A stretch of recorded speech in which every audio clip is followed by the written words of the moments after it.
반갑습니다. 전재훈 목사입니다. 제가 우울증에 걸려갖고 조금 힘든 시간을 보내고 있어요. 우울증에 걸리니까 약간 공황증도 좀 생겨요. 그러다 보니까 이런 다른 교회 가서 이런 걸 한다는 것 자체가 좀 겁이 나기도 합니다. 그래서 좀 신경안정제를 좀 먹고 왔어요. 그랬는데 시작부터 오늘 피드백이 이상하면 다음 주부터 적게 올게라고 엄청난 부담을 주시는군요. 네, 좀 두려운 마음으로 머리도 깎고 이제 양복에 넥타이까지 딱 메고 왔는데 들어오자마자 목사님 뭐 이렇게 정장을 하고 오셨어요? 이러더라고요. 안 해도 되나? 다음 주에 그 청바지 입고 와도 되는 건가? 이런 생각이 들긴 합니다만, 제가 용기를 갖기 위해서 하는 저만의 약간 루틴이 있습니다. 제가 좀 두려운 마음을, 떨리는 마음을 진정시키는 의미로 사진을 한 장 찍어요. 기념사진을. 그러니까 여러분들이 저한테 하트 한 번만 날려주시면, 네, 하트. 네, 감사합니다. 이제 좀 용기를 좀 내서 해보겠습니다. 잠깐 기도하겠습니다. 하나님, 이 시간 우리가 하나님의 말씀을, 그리고 복음의 깊이를 좀 더 알고 하나님과 더욱 친밀한 시간을 누리길 원합니다. 이 시간 우리와 함께 하셔서 하나님의 사랑과 은혜가 우리 가운데 풍성히 흘러가게 해 주옵소서. 예수님의 이름으로 기도드립니다. 아멘. 시작부터 조금 어려운 얘기를 좀 하려고 그러는데요, 우리가 지금 살아가고 있는 시대를 현대사회라고 부르잖아요. 현대사회. 근데 이 현대사회 이전을 뭐라고 부르는지 혹시 아십니까? 근대사회라고 부릅니다. 한 번 더 물어보죠. 이 전을 뭐라고 부를까요? 예, 중세입니다. 보통 중세, 근대, 현대는 잘 아시는데 이 전을 뭐라고 부르는지 모르더라고요. 학자들은 보통 시대를 5개로 나누는데 원시시대, 고대시대, 중세시대, 근대시대, 현대시대 이렇게 나눕니다. 그래서 원고, 중군, 현 요것만 외워도 뭔가 사람이 있어 보이거든요. 야, 시대가 이렇게 나뉜다 이 정도로. 근데 이걸 나누는 기준이 뭐냐면, 원시시대 때 섬기던 신들은 그야말로 나무신, 곰신, 우리도 웅녀 섬겼죠. 그리고 뭔가 바위도 신인 것 같고 뭐 산도 신인 것 같고, 그래서 토테미즘에서 잡신이었어요. 잡신을 섬기던 시대였고, 고대에는 뭔가 좀 정리가 된 신이 등장합니다. 하나님, 뭐 제우스 이런 신들이 등장합니다. 우리나라 같은 경우에는 우리나라 신이 혹시 누군지 혹시 아십니까? 염라대왕, 옥황상제 이런 분들이시죠. 그래서 고대 사회에는 다신 존재, 신이 여러 신이 있었습니다. 다신 시대였고, 중세 시대로 넘어오면서 하나님 중심의 일신 시대가 등장합니다. 그런데 이제 근대가 되면서 과학이 혁명이 일어나고 사람들이 이성이 중요하게 생각하면서 신보다 사람이 어떻게 생각하느냐, 합리적이냐, 이성적이냐 하는 것이 더 중요한 문제가 됐어요. 그래서 이 과학이 발전하기 시작하면서 신을 섬기는 사람들은 약간 야만인 같고 무식한 사람들 같고 이런 느낌을 좀 줬어요. 그래서 근대에는 신보다 이성을 더 중시했습니다. 자, 그럼 퀴즈. 현대는 뭘 중시할까요? 이거 맞추시는 분에게 상을 드릴게요. 저는 현찰박치기를 좋아해서. 네. 자, 현대사회는 뭐가 제일 중요할까요? 뭐 전도사님, 돈 정답. 돈 정답. 네.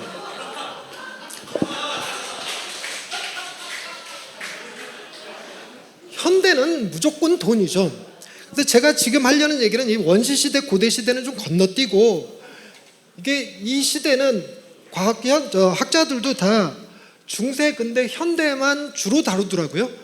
근데 요때 이걸 이해하기 좋은 개념이 뭐냐면, 말이 생각이 안 나. 지구가 태양을 중심으로 돈다. 태양이 지구를 중심으로 돈다. 천동설. 태양이 지구를 중심으로 돈다라고 생각했던 시절이 중세시대예요. 그때는 저거는 그냥 상식 수준이 아니라 신앙이었습니다. 믿음.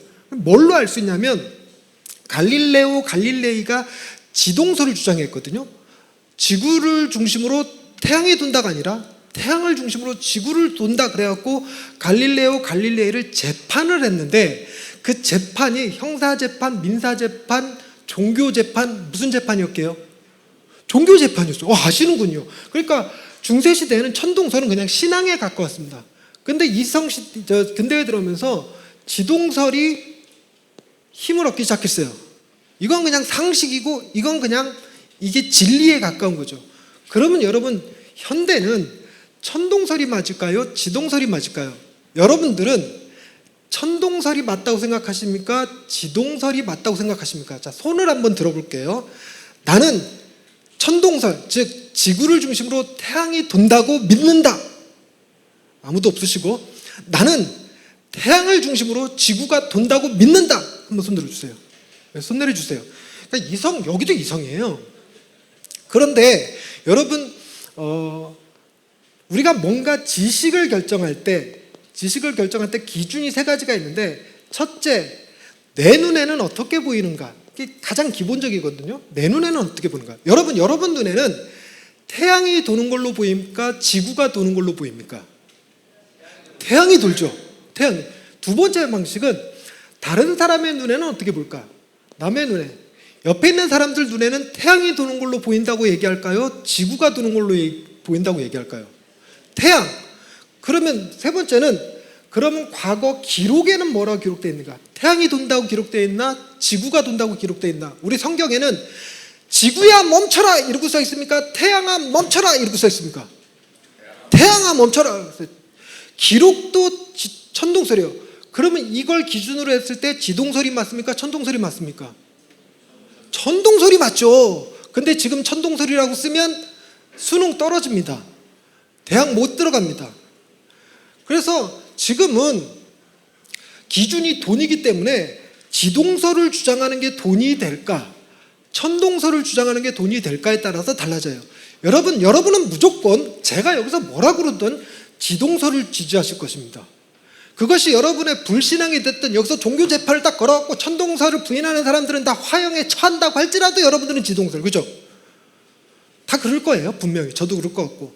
그런데 노래는 아침 해가 떴습니다 이러죠. 지구가 반바퀴 돌았습니다 이렇게 안 한다고요. 그렇게 불러갖고 노래가 안 팔려요. 그리고 여러분, 가장 과학적이고 가장 현대적이어야 할 것 같은, 정확한 정보를 전달해야 될 것 같은 신문은 아침에 태양이 뜨는 시간이라고 기록하는 게 맞는 표현입니까? 지구가 반바퀴 도는 시간이 맞는 시간이라고 써야 됩니까? 근데 해 뜨는 시간, 해 지는 시간 이렇게 얘기하잖아요. 뭐가 돈이 되느냐가 더 중요합니다. 예를 들면 이런 겁니다. 중세시대에는 귀신이 있습니다. 근대시대에는 없습니다. 그럼 현대시대에는 귀신은 있습니까? 없습니까? 귀신은 뭐 하나 저런 새끼 안 잡아가고 이럴 땐 귀신이 필요하고, 귀신이 있긴 뭐가 있어 이럴 때는 귀신이 없는 거고, 귀신이 도와줘서라도 로또 복권 6자리 숫자 번호만 알 수만 있다면 귀신을 섞일 것만 갖고 이런 느낌이잖아요. 돈이 중요한 시대가 됐으니까. 그런데 지금 이런 시대에, 중세시대 때는 신이 있다는 사실에 대해서 딴지 거는 사람 자체가 없었어요. 어떤 신이 진짜 신이냐에 대해서는 약간의 다툼이 있었을지 모르지만 신이 없을 수도 있다 이런 생각 자체는 못했습니다. 무조건 신이 다 있었어요. 그게 신이, 지금 여러분 여기에 공기가 있다고 믿으십니까? 그 수준이었어요. 신이 존재한다. 그랬는데 이성이 딱 등장하면서, 어라?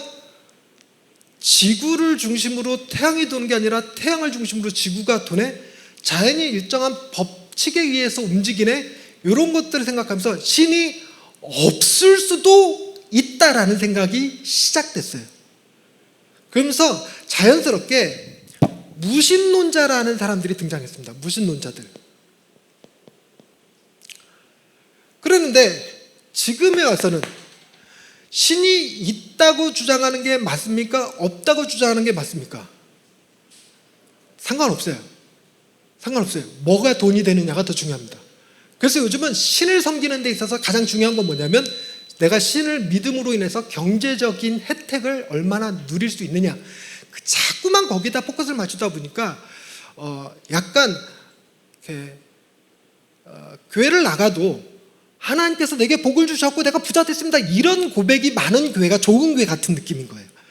아무래도 그렇지 않겠습니까? 여러분들이 이 동행교회를 다니기 시작부터 가세가 기울더니 다 쫄딱 망했다 이러는 것보다, 여러분들 희한하게 동행교회를 다니면 희한하게 그때부터 장사도 잘 되고, 뭐 땅을 사면 땅값 뛰고 집을 사면 집값 뛰고 뭐 이러면서 막 돈을 막 번다 이런 소문이 나야 좋겠습니까? 아무래도 좀 부유해지는 게 좀 더 좋지 않겠습니까? 그러다 보니까 사람들이 희한하게 사업이 망하거나 돈이 경제적으로 힘들어지면 약간 하나님을 원망하는 그런 분위기가 좀 있어요. 심지어는 신을 좀 부정하는 경우도 좀 있죠. 제가 이 방언을 할 줄 알거든요. 그러니까 방언도 요즘이란다. 방언도 약간 기초적인 방언 있잖아요. 랄랄랄랄랄라. 이런 건 여러분들도 얼마든지 하실 수 있어요. 시작. 랄랄랄랄랄랄랄랄라. 방언해봐. 랄랄랄랄랄랄랄라. 이 정도는 이제 하는데 저는 그것보다 약간 고급스러운 방언들 합니다. 약간 어떻게 들으면 저 아프리카 언어인가 이렇게 느껴질 정도의 방언은 하거든요. 근데 제가 못하는 게 통역을 못해요. 통변의 은사가 없습니다. 그래서 내가 다른 사람들 앞에서 방언을 잘 안 하거든요. 내가 내 죄를 고백하고 있는 것이면 큰일이잖아. 그걸 다 알고 있어요. 그러니까 방언으로 사람들이 있는데 잘 안 하는데 어느 날 기도원에 갔는데 어떤 분이 방언을 하는데 귀에 너무 쏙쏙들이 잘 박히는 거예요. 그래서 뭐라고 기도하느냐면 로또로 대박, 로또로 대박, 로또로 대박, 로또로 대박, 로또로 대박 이러고 있더라고. 역시 돈이 중요해. 그런데 제가 관심을 갖는 건 저는 신이 있다라고 생각했던 시대에서 신이 없을 수도 있다라고 생각하는 시대가 충돌하는 이 과정이었습니다. 신이 있는 거냐 신이 없는 거냐. 근데 예전에는 중세시대에는 신이 있다라는 사실을 변증, 이성적으로 설명하는 일이 필요가 없었어요. 그냥 커먼센스 상식이었으니까. 그런데 이 무신론자들은 신이 없다라는 사실을 이성적으로 증명해내려는 거예요. 신이 있다면 이럴 수 없다 뭐 이런 얘기하면서 그러다 보니까 신을 있다라고 믿는 사람들 중에서도 똑똑한 사람들 많았거든요.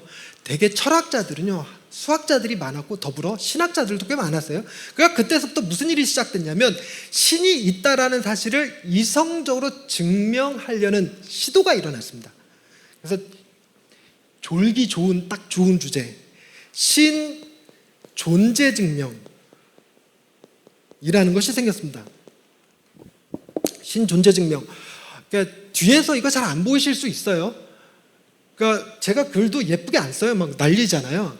그러니까 저는 이 마이크하고 요거만 잡으면 약간 마음이 담대해지는 경향이 좀 있어요.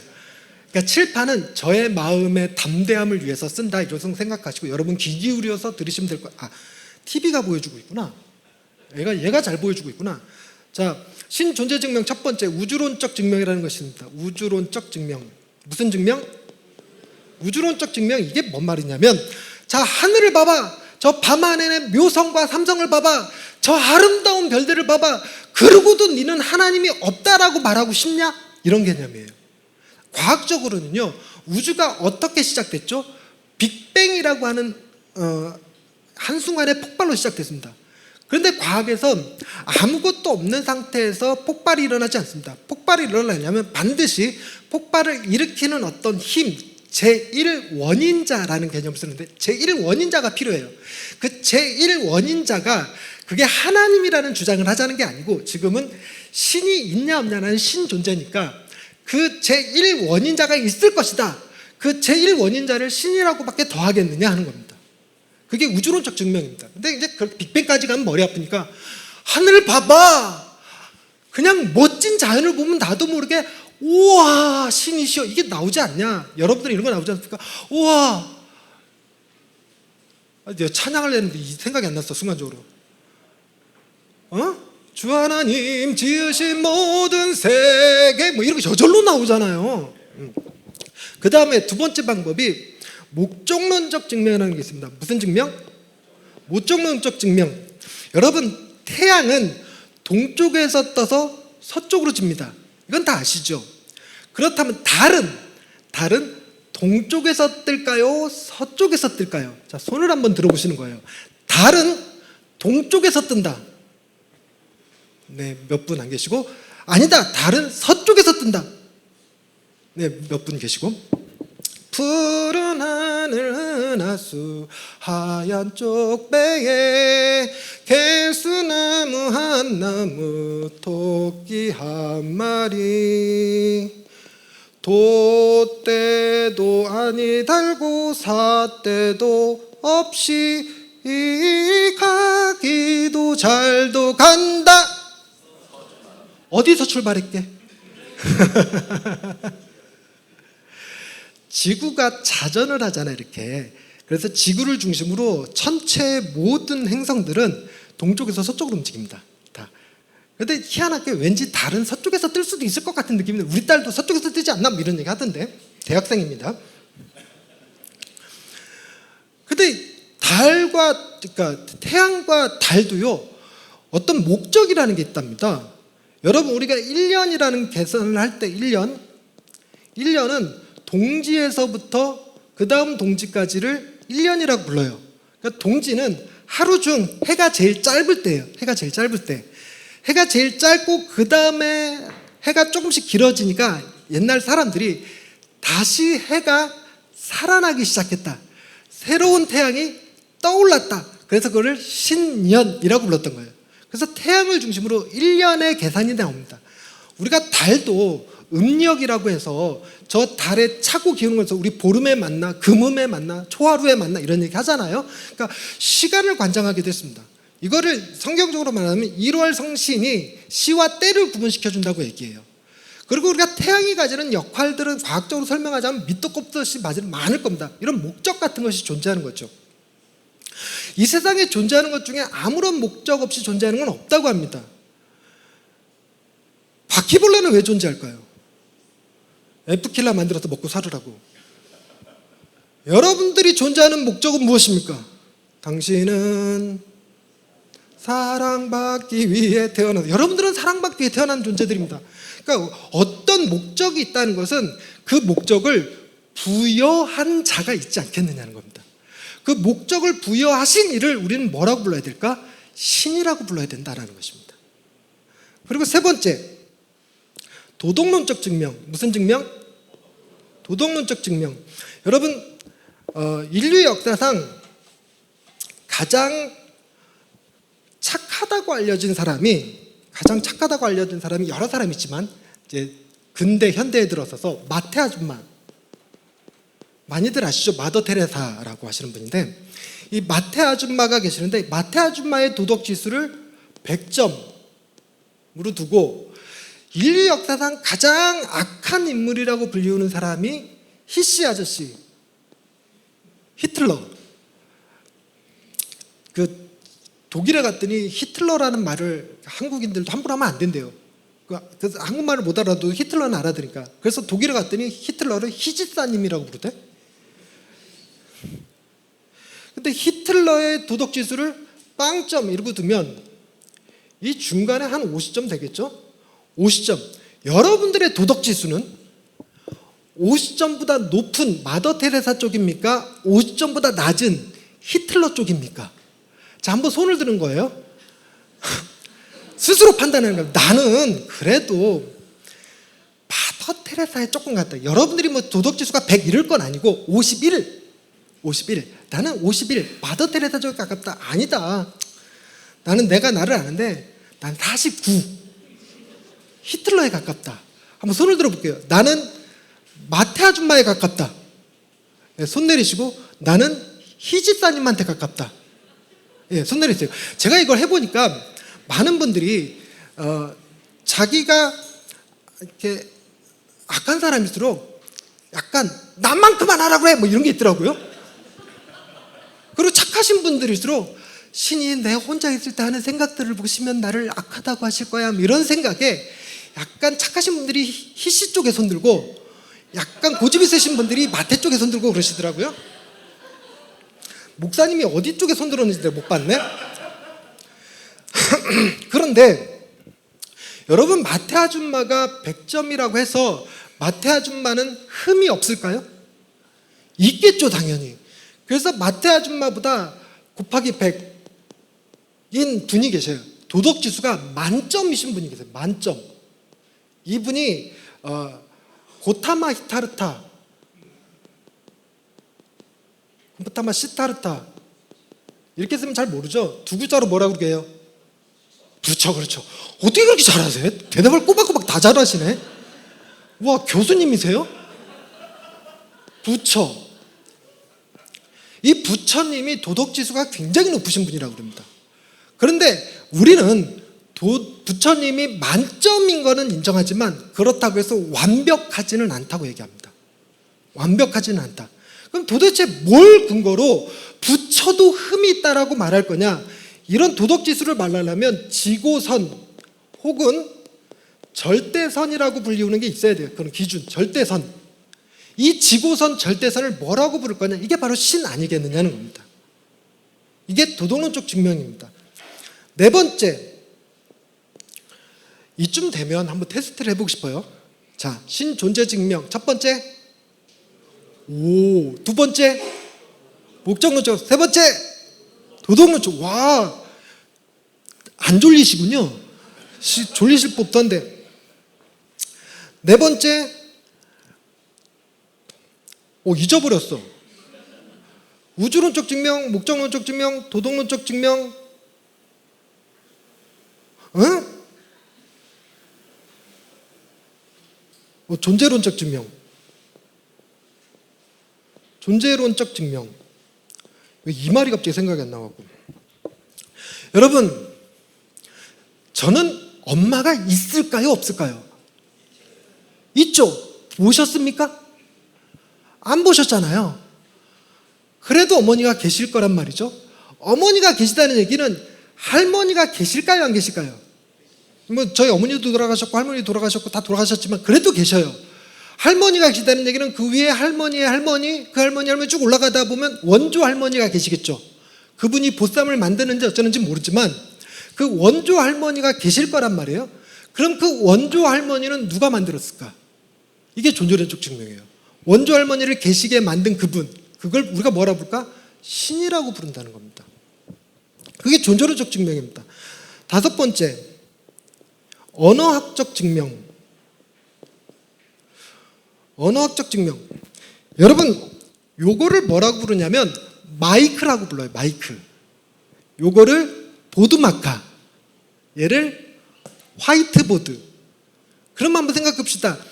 이 물건들이 있기 전에 마이크라는 말이 있어서 그 말에 부합되는 물건을 만들었을까요? 아니면 물건을 만든 다음에 그 다음에 이 물건을 지칭하는 말이 생겼을까요? 그 다음에 말이 생겼겠죠. 먼저 물건이 존재합니다. 먼저. 이게 먼저 생긴 다음에 이걸 화이트보드라고 부르지, 화이트보드라는 말이 있기 때문에 거기에 걸맞는 물건을 만들어내자 이런 게 아니잖아요. 그래서 언어학자들이 뭘 연구를 하기 시작했냐면 전 세계 모든 국가의 언어, 부족의 언어, 사투리까지 싹 다 뒤져서 신을 지칭하는 용어가 있는지 없는지를 찾았습니다. 그들의 목적은 무엇이었냐면 단 한 개 부족이라도 신을 지칭하는 용어가 없으면 신이 없다라고 주장할 목적으로, 없다라고 발표할 목적으로 연구를 진행했어요. 그랬는데 막상 연구를 진행하니까 모든 민족, 모든 종교는 당연히 있겠죠. 모든 부족에 이르러서 모든 나라의 모든 언어에 신을 지칭하는 용어가 있었습니다. 그래서 언어학자들이 뭐라고 발표했냐면 우리는 신이 있다라고밖에 말 못한다 이렇게 얘기했어요. 되게 치사하게 발표했잖아요. 신이 있다 이러고 발표해야 되는데 우리는 신이 있다라고밖에 말 못한다 이렇게 발표를 했습니다. 그리고 여섯 번째, 경험론적 증명. 무슨 증명? 경험론적 증명. 이건 굉장히 쉬워요. 여러분, 저는 남자일까요? 여자일까요? 여러분들이 순원들이라고 하는 게 아니죠. CCC도 아니고. 여러분들이 뭐라고 불러요? 여러분이 셀원들한테 가서 전재훈 목사님 그 피드백 좋다고 좀 해줘요.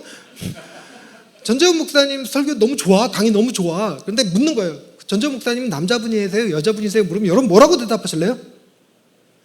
왜 이렇게 자신이 없어?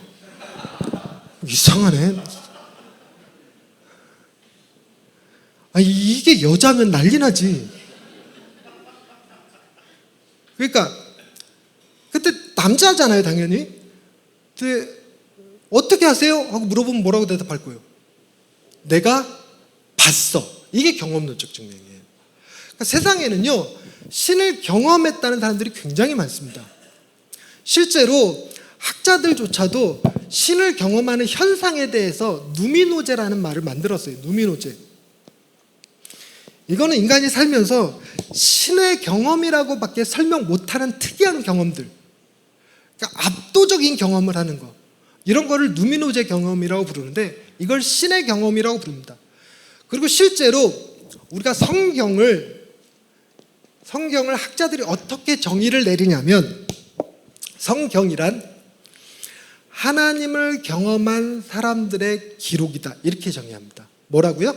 하나님을 경험한 사람들의 기록.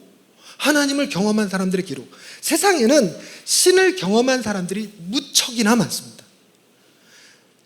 여러분들 중에도 분명 그 하나님을 어떤 형태로든 경험하신 분들이 꽤 되실 거라고 생각해요.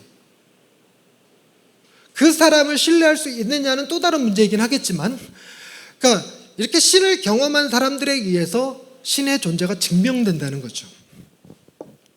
이 6가지 존재 증명 가운데서 오늘은 특별히 언어학적 증명에 좀 집중을 해보려고 합니다.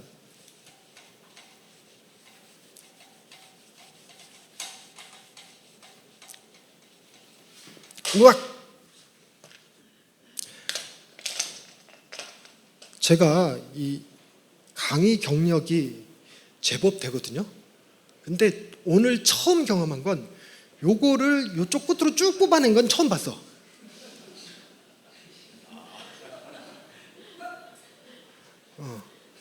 여기서 뭐 누르면 재밌는 게임도 할 수 있을 것 같아.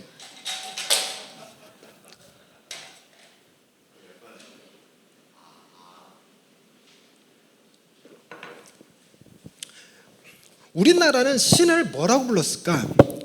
우리나라 사람들은 신을요, 하늘님이라고 불렀습니다. 우리 조상님들이. 왜 하늘님이라고 불렀냐면, 우리 조상님들 생각에 신이란 존재는 이 크다라는 뜻이에요. 크다. 그래서 커야지 신이다라고 생각했습니다. 신이 요만하면 팅커벨이잖아요. 그래서 신은 커야 했습니다. 그리고 또 하나가, 신은 항상 존재해야 돼요. 늘 존재했어야 합니다. 그래서 어제는 있었는데 오늘은 없다, 그걸 신이라고 할 수 없잖아요. 어제도 있고 오늘도 계시고 내일 또한 계실 거라고 믿어질 때 그게 바로 신인 거죠. 그래서 하느님이라고 불렀고, 이게 언어의 변천을 거쳐서 하느님으로 갔다가 하나님으로 갔습니다. 그래서 지금 우리가 사용하고 있는 하나님이라는 명칭이, 여러분 우리는 이제 교회 안에서 너무 익숙하게 쓰다 보니까 우리가 섬기는 그분을 하나님이라고 부르기는 해요. 근데 그 하나님이란 명칭은 우리나라 사람들이 옛날서부터 사용해 오던 신을 지칭하는 용어였습니다. 즉 번역된 거죠. 그래서 이 하나님, 하늘님이라는 이름을 보면 여러분 이런 생각을 해보는 겁니다. 우리 조상들이 신을 하늘님이라고 부른 이유는, 첫 번째, 계시에 근거한 것이다. 그러니까 계시라는 게 뭐냐면 열어서 보여주다라는 뜻이에요. 하늘님께서 우리 조상님들한테 짜잔 나타나더니 나는 하늘님이니라, 근데 이렇게 해서 알려줬을 거라고 생각하는 방식과, 두 번째는 창작됐을 거라는 겁니다. 창작. 즉 우리 조상들이 신에 대해서 생각할 때 신은 이런 존재되니까 그 신을 우리는 하늘님이라고 부르자라는 거죠. 그럼 여러분들 생각에 하늘님이라는 이름을 딱 보니까 저거는 계시된 이름일 것 같습니까? 창작된 이름일 것 같습니까? 자, 손을 한번 들어보겠습니다. 계시된 이름입니다. 신이 계시해 주신 이름입니다. 아무도 없으시고 창작된 이름입니다. 손 들어주세요. 네, 손 들어주세요. 비교적 여러분들이 다른 교회에 비해서 손 드는 인원이 조금 많으세요. 비교적 열심히 적극적으로 참여하고 계십니다. 처음에 돈 10,000원 드린 게 효과가 좀 있었나 봐. 근데 이스라엘 사람들은 하나님을 뭐라고 불렀는가? 엘로힘이라고 불렀습니다. 엘로힘. 이 엘이 뭐냐면요, 엘이 파워입니다. 힘을 지칭하는 말이거든요. 파워. 그런데 엘이라는 단어가 하나만 존재하면 이 파워는 인간이에요. 힘을 가진 존재가 됩니다. 근데 여기에 어포스트로피 S가 붙어서 복수가 되잖아요.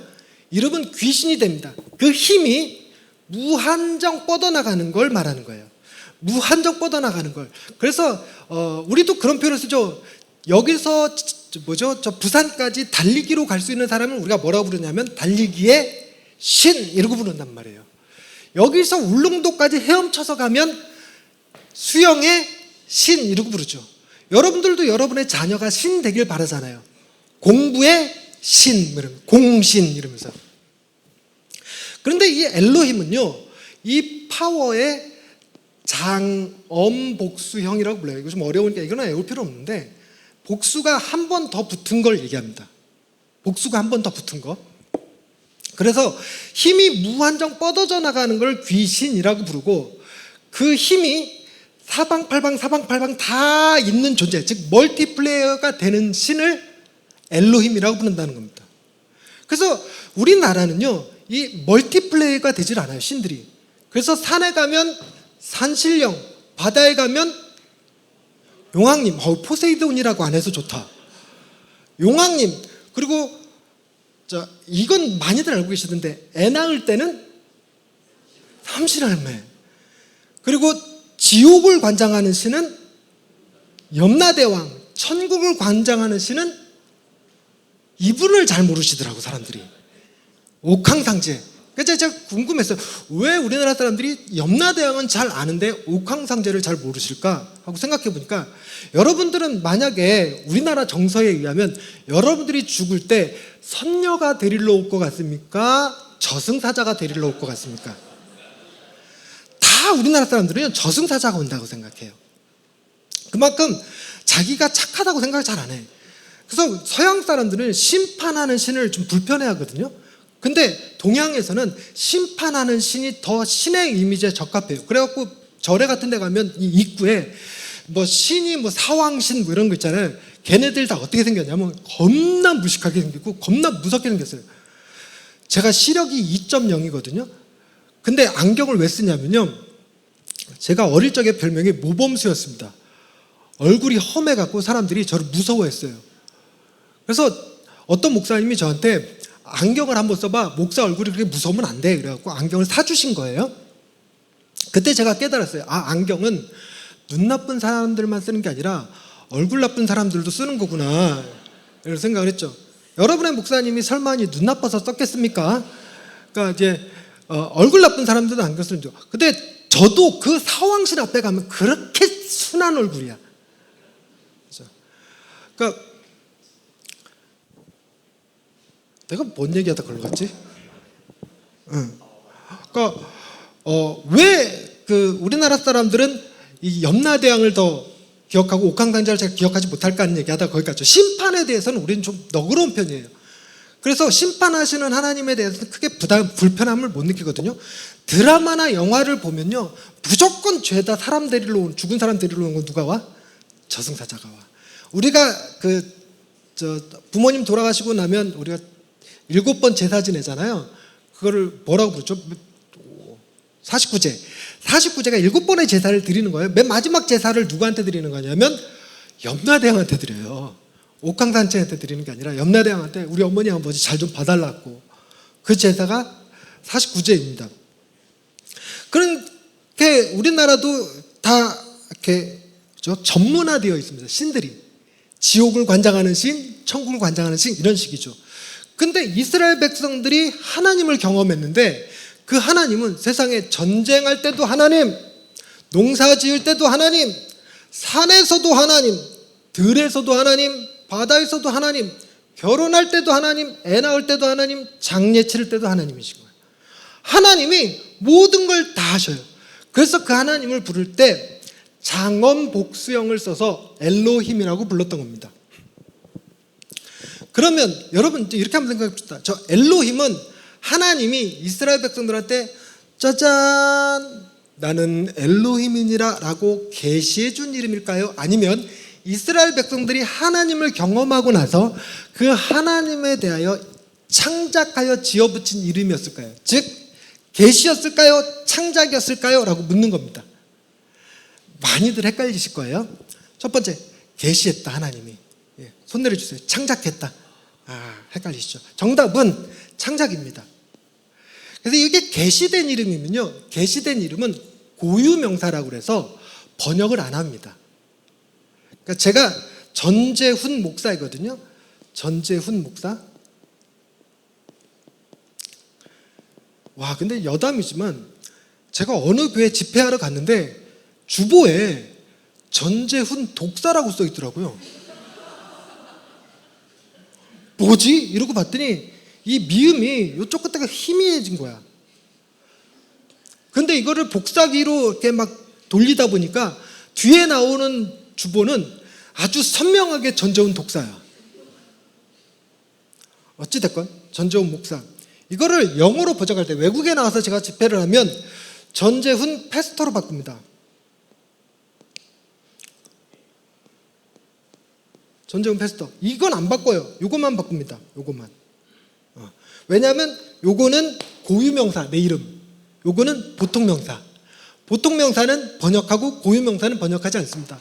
엘로힘이 만약 계시된 이름이라서 고유명사라면 번역하지 않았을 거예요. 근데 우리는 엘로힘을 뭐라고 번역하냐면 하나님이라고 번역합니다. 고유 신명이죠. 독일 사람들은 고트, 미국 사람들은 갓 이러고 번역하는 것입니다. 그러면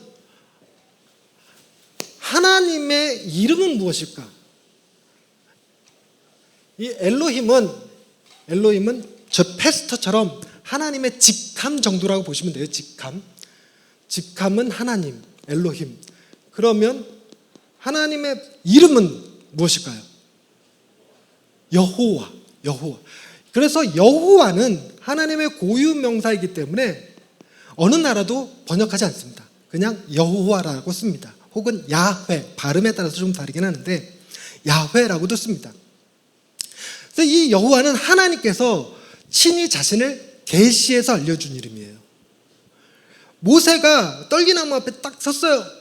어머, 떨기나무에 불이 붙었는데 안 꺼지네. 그러더니 거기서 신의 음성이 들립니다. 네가 쓴 곳은 거룩한 곳이니 네 발에서 신을 벗어라. 그러더니 너는 이스라엘 사람들을 이집트 땅에서 건져내어 내가 내게 명할 땅으로 데리고 가라. 그때 모세가 하나님한테 이렇게 얘기합니다. 하나님, 제가 그들한테 가서 너희의 신이 나를 너희 가운데로 보내었다 그러면 저들이 그 신이 누구냐라고 물을 건데, 그러니까 그 신이란 엘로힘이요. 엘로힘이 누구냐라고 물을 건데 보통명사니까 그때 제가 누구라고 대답하오리까 그랬더니 그때 하나님이 나는 여호와니라고 알려주신 이름이에요. 그래서 이건 번역하지 않습니다. 그래서 저 십계명의 제 3번째, 내 이름을 망령되이 일컫지 말라 그래서 이스라엘 백성들은 저 여호와라는 말을 입에 담지 않았어요. 그래서 여호와라는 이름 대신에 아도나이라는 이름으로 불렀거든요. 아도나이. 이 여호와라는 말이 등장하면 이걸 발음을 하지 않고 아도나이라고 읽었어요. 하나님의 이름을 망령되이 일컫지 말라고 그래서. 근데 이 뜻이 뭐냐면 나는 스스로 존재하는 자다. 뭐라고요? 나는 스스로 존재하는 자. 3글자로 자라고 부릅니다. 우리가 뭔가 믿음이라고 생각하는 것, 기독교의 본질이라고 생각하는 건 우리가 믿는 신은 다른 신과 달리 명확한 존재를 얘기하는 거예요. 뜬구름 잡듯이 하늘에 있는 신, 뭘 관장하는 신, 생명의 신 이런 개념이 아닙니다. 우리가 믿는 신은 바로 저 여호와 하나님이신 줄로 믿습니다. 아멘 안 하시는구나. 혹시 저랑 다른 신 믿고 계시나요? 이러면 우리 대화가 조금 안 되는데. 다시 한번, 우리가 믿는 신은 바로 저 여호와 하나님이신 줄로 믿습니다. 네, 감사합니다. 야, 시키면 하시는구나. 뭐 돈 주면 더 잘하겠지? 근데 나는 스스로 존재하는 자라는 말의 뜻은요, 저 말의 뜻은 나 스스로 존재하지 못하는 자들의 존재 근원이시다라는 뜻이에요. 여러분들이 스스로 존재합니까? 존재하지 않습니까? 여러분들은 스스로 존재할 수 없죠. 우리는 분명 누군가 우리를 이 땅에 존재케 합니다. 우리는 그분을 부모님이라고 부르죠.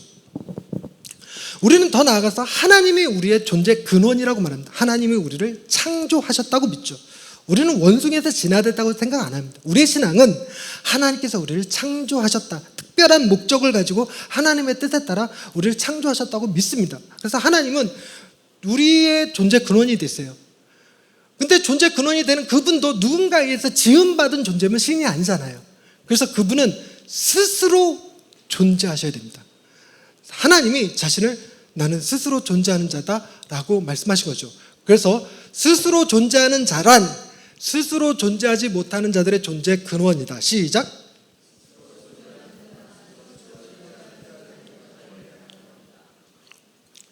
뒤로 갈수록 약 얼버무리는 것 같은데 그냥 넘어가죠. 그래서 이스라엘 백성들이 스스로 존재하시는 그분을 자신들의 존재 근원이라는 뜻으로 아도나이, 영어로 쓰면 로드예요. 이거 주님이라는 뜻입니다. 주인이라는 뜻, 주인. 그래서 야훼라는 말만 나오면 아도나이, 나의 주인, 나의 주님 이러고 고백했던 거예요. 그런데 이것 자체가 기독교의 출발이기 때문에 굉장히 중요한 의미를 가져요. 우리가 믿는 신은요, 다른 신과 굉장히 차별점이 하나가 존재하는데 그게 뭐냐면 세상의 모든 신은 존재로 설명하지 않습니다. 세상의 모든 신은 능력으로 설명합니다. 수영을 얼마나 잘하느냐, 공부를 얼마나 잘하느냐, 바다를 얼마나 통제하느냐, 이런 능력으로 자신의 존재를 얘기하지 자신의 존재로 자신을 증명하지 않습니다. 근데 하나님은 자신을 존재로 계시하셨어요. 이게 얼마나 중요한 개념이냐면요, 여러분 천국에 가면요, 우리의 생명책이 있다고 얘기합니다. 생명책. 자, 생명책에는 우리의 행위가 기록되어 있을까요? 우리의 이름이 기록되어 있을까요? 이름이 기록되어 있습니다. 행위가 아니에요. 근데 다른 종교에서 하나님을 묘사하거나 영화에서 묘사할 때는 마치 생명책이 살생부야. 네가 얼마나 착한 일을 많이 했는가? 네가 얼마나 악한 일을 많이 했는가? 저 우리에 딱 재박고 어느 쪽으로 기우느냐? 네가 51점이냐 49점이냐 이거에 따라서 넌 천국 넌 지옥 이렇게 결정하는데 절대로 하나님은 그렇게 기록하지 않습니다. 하나님은 자신을 존재로 우리한테 계시해 주신 분이라서 그분은 우리 존재를 사랑하시는 분이세요. 근데 이거를 우리는 어떻게 이해를 하냐면 우리는 유난히 존재로 하나님을 인식하기보다 능력으로 하나님을 인식하는 이 경향이 굉장히 커요. 엘로힘, 이 엘로힘을 그 세 글자로 전능자라고 그러면 우리 전능자 하나님 그럴 때 그 전능자인데, 이 전능자 뭐든지 하실 수 있는 분, 그러니까 그 뭐든지 하실 수 있는 분에게 우리에게 소원을 막 하라는, 하나님 이것도 해주세요 저것도 해주세요, 병도 고쳐주시고 사업도 잘 되게 해주시고 우리 애들 결혼도 잘하게 해주시고 애도 숭숭숭숭 잘 낳게 해주시고 뭐 이런 기도를 하는 거죠. 그분의 능력을 바라보는 거예요. 능력을. 근데 하나님은 자신을 존재로 계시하신 분이라서 우리에게 능력을 요구하시는 분이 아닙니다. 그분은 우리의 존재를 요구하시는 분이세요. 그런 걸 보여주는 말이, 여러분 아주 대표적인 표현이 너희는 세상에 빛, 소금이라는 말에 성경은 너희는 세상의 빛이다라고 써 있을까요? 빛처럼이라고 써 있을까요? 빛이다라고 써 있습니다. 이다. 소금 이다예요. 두 동사가 아니라 비동사예요. 존재. 하나님은 우리에게 넌 빛처럼 살아야 돼, 소금처럼 살아야 돼 말씀하시는 게 아니라 너희가 세상의 빛이다, 너희가 세상의 소금이다 라고 말씀하신 거예요. 우리의 존재를 말씀하신 거예요. 존재. 근데 우리는 워낙 이 행위에 익숙하다 보니까 소금처럼 살아야 돼, 빛처럼 살아야 돼, 이런 인식들이 생겨납니다. 그런 게 또 하나가 뭐냐면 사도행전 1장 8절에 성령이 너희에게 임하시면 너희가 권능을 받아 예루살렘과 온 유대와 사마리아와 땅끝까지 이르러 내 증인이 되거라, 증인이 되라, 증인이 되리라. 뭐라고 써있게요? 되거라 되라가 아니라 되리라로 써있어요. 되리라. 존재의 변화를 얘기하는 겁니다. 네가 증인으로서 변화된 삶을 살아라가 아니라 내가 성령을 너희에게 주어서 너희의 존재가 증인이 되도록 내가 바꾼다는 거예요. 존재를. 이런 것 중에 하나가 하나님이 세상을 이처럼 사랑하사 독생자를 주셨으니 누구든지 예수 믿으면 멸망하지 않고, 여기서 누구든지 하나님이 세상을 이처럼 사랑하사 독생자를 주셨으니 이는 저를 믿는 자마다, 저를 믿는 자마다. 자, 요거 저를 믿는 자, 요거는 믿는다라고 하는 두 동사일까요? 아니면 한국 사람, 미국 사람 얘기하듯이 존재의 비동사일까요? 믿는 사람들을 말하는 걸까요? 믿음을 표현하는 사람들을 말하는 걸까요? 여러분 여기에 공기가 있다는 사실을 믿으십니까? 안 믿으세요 설마? 우리는 자연스럽게 믿죠. 우리 한국 사람이라는 거 믿죠. 이런 믿음이에요. 이거는 행위가 아닙니다. 이거는 존재를 의미하는 거예요. 하나님이 그 존재를 사랑하시는 거예요. 그래서 하나님은 우리의 행위를 보시는 분이 아니라 우리가 누구냐? 하나님 당신의 아들과 딸들이라는 사실에 주목하세요. 그래서 심지어 예수님께서 그 회당에 딱 들어가셨을 때 거기에 18년 동안 허리가 구부러진 한 여인을 봤어요. 그래서 그 여인의 병을 고쳐주십니다. 그러면서 이렇게 얘기해요. 18년 동안 사탄에게 매여 있던 이 아브라함의 딸이 안식일 날 고침받는 게 왜 나쁜 거냐, 이런 얘기예요. 사탄에게 매여 있어도, 사탄에게 붙들려 있어도 그의 정체성은 사탄에게 귀신 들린 자가 아니라 아브라함의 딸입니다. 그게 정체성이에요. 그게 존재입니다. 놀랍게도 하나님이 그렇게 우리를 존재로 여기시는 분이시고 자신을 우리에게 존재로 계시해 주신 분이에요. 자신을 존재로, 나는 스스로 존재하는 자라라고 계시해 주신 유일한 종교가 기독교입니다. 그래서 우리의 신앙은 어디서부터 출발하는 거냐면, 우리의 존재의 근원이 되신 그분은 나의 행위를 보시는 분이 아니라 내 존재 자체를 기뻐하시는 분으로 보셔야 한다는 겁니다. 그래서 우리가 무엇을 행함으로써 구원을 받는 게 아니라 하나님이 우리를 당신의 아들과 딸로 삼아 주심으로 인해서 구원을 받는 거예요. 그래서 우리의 수고와 노력이 아니라 철저하게 하나님의 그분의 주권적인 선택과 은혜로 구원받는 종교입니다. 이게 다른 종교의 굉장히 큰 차이점이에요. 지성이면 감천, 요즘은 지성이면 감처예요. 정성을 담은 아내가 감동해.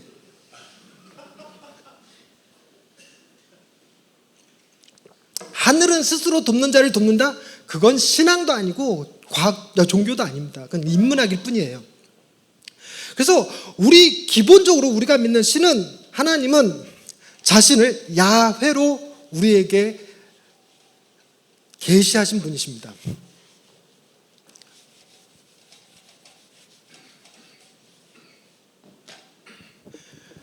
그래서 우리는 하나님을 기쁘시게 할 때 내가 무엇인가를 행해서, 예배 열심히 드려서, 전도 열심히 해서, 헌금 잔뜩 해서 기쁘게 하는 게 아니라, 아빠 힘내세요, 우리가 있잖아요 하는 방식이어야 돼요.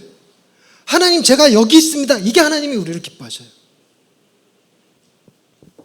나중에 또 다루겠지만, 여러분, 우리는 하나님을 기쁘시게 하는 자들이 아닙니다. 우리 이 표현이 너무 이제 익숙한데 좀 나오는 펜으로 바꿔야 되겠다. 우리는 하나님을 기쁘시게 하는 자가 아닙니다. 아닙니다, 이거. 근데 우리는 너무나 이 행위의 언어에 익숙해서 우리는 하나님을 기쁘시게 해드려야 돼, 하나님을 영화롭게 해드려야 돼, 이런 표현을 자주 씁니다. 뭔 말인지 대충은 알죠. 그러나 정확한 워딩은 아닙니다. 그래서 우리는 하나님을 기쁘시게 하는 존재가 아니라 하나님을 땡땡하는 자가 되어야 됩니다. 요거 맞추시면 10,000원. 우리는 하나님을 기쁘시게 하는 자들이 아닙니다. 우리는 하나님을 뭐 하는 자들일까요? 정답입니다. 우리는 하나님을 기뻐하는 자지 하나님을 기쁘시게 하는 자가 아닙니다. 와, 남이 돈 탔는데 박수를 쳐주네? 배 아픈 게 아니고? 와, 이 교회는 뭐가 돼도 되겠다. 여러분, 우리가 예배 드리는 건 하나님을 기쁘시게 하려는 게 아니에요. 말은 뭔 말인지 아는데 우리는 하나님이 너무 기뻐서 예배 드리는 거예요. 아빠가 오면 그냥 기뻐하는 거지 아빠를 기쁘시게 하려고 아빠 오는 시간에 맞춰서 집 청소하는 사람들이 아니라고요. 막 어질러고 놀고 있다도 띵동 아빠다 하고 나가는 존재지 그냥. 하나님을 기뻐하는 자들입니다. 우리는 하나님을 기뻐하는 자. 이게 바로 기독교에만 가능한 신과 인간의 관계입니다. 이거 굉장히 놀라워요. 우리가 다음 주에 이거 집중적으로 좀 더 살펴볼 거예요. 근데 그때 다루기로 하고. 그러면 하나님은 당신을 능력에 맞춰서 전능자로 표현하신 적은 없을까? 전능자. 자존자로 우리에게 계시해 주셨는데 자존자 말고 전능자로 표현해 주신 적은 없을까? 있습니다. 성경 다들 가지고 오셨죠? 네, 감사합니다. 출애굽기 6장 3절 말씀 찾아서 읽어주세요. 출애굽기 6장 3절 말씀.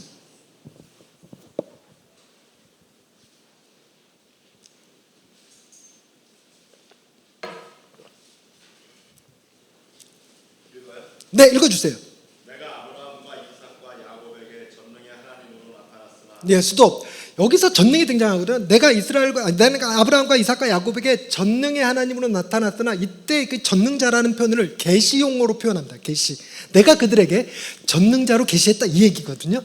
근데 그 이 전능자가 원래 원어가 엘로힘이 아니에요. 엘로힘은 창작된 이름인 거고 하나님이 계시해 주셨던 전능자는 다른 용어를 썼습니다. 그거를 관주 성경이라고 그 성경에 이렇게 전능의 하나님이라고 숫자 조그맣게 딱 써 있고 밑에 이렇게 다른 단어 써 있는 그런 책들이 있어요. 그 관주 성경 갖고 계신 분. 엘샤다이라고 써 있어요. 엘샤다이. 엘로힘이 아니라 엘샤다이. 글도 못 써. 엘샤다이. 자, 엘샤다이와 엘로힘의 차이가 뭘까? 여러분, 엘샤다이의 뜻은요. 엘샤다이 뜻은 뜻을 정하시면 그 뜻을 이루어내실 능력이 100%이신 분이란 뜻이에요. 뜻을 정하시면 그 뜻을 이루어낼 능력이 100%이신 분. 시작.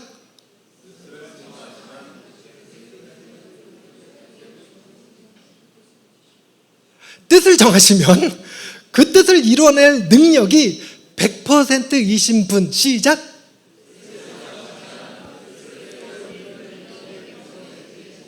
네, 그게 엘샤다입니다. 자, 갑자기 궁금해졌는데 스스로 존재하는 자란? 네, 이렇게 하나 넘어가면 뒤에 거 이렇게 우리도 책 볼 때 그러잖아요. 책 이쪽에 딱 이렇게 딱 넘기는 순간 이쪽에 뭐 있었는지 잊어버리잖아요. 네, 딱 그 느낌으로 스스로 존재하는 자란 스스로 존재하지 못하는 자들의 존재 근원이시다. 그래서 우리는 그분을 아도나이, 주님이라고 부른다. 뭐 이런 개념까지 얘기했습니다. 성경의 정의는 뭘까요? 신을 경험한 사람들의 기록입니다. 네. 못 외우셔도 돼요. 혹시 이거 녹화되나요? 분위기가 딱 녹화하는 분위기인데 나중에 녹화본으로 복습하세요. 궁금하시면. 안 하셔도 돼요. 여러분들이 가지고 있는 자료집에 아마 없을 것 같기도 하고. 이게 제가 8주짜리로 만들었는데 4주 만에 해달라니까 그거대로 안 하고 이렇게 그 책을 봤을 때 제가 했던 이 설교를 통해서 아, 이 말이었구나 이 말이었구나 이해하는 수준의 강의만 오늘 4주 동안 진행할 겁니다. 거의 기초적인 강의라고 생각하시면 돼요. 그리고 이 책은 제 원고에 아직 출판 안 했습니다. 출판사하고 아직 계약도 안 했어요. 출판사에 원고만 넘겨 있는 상태입니다. 그래서 아직 저작권이 저한테 있어요. 그래서 저렇게 만들어도 되고 여러분 그냥 PDF로 그냥 나눠 가주셔도 돼요. 그리고 여러분들 용기 있는 사람들은 본인의 이름을 출판해 버리세요, 그냥.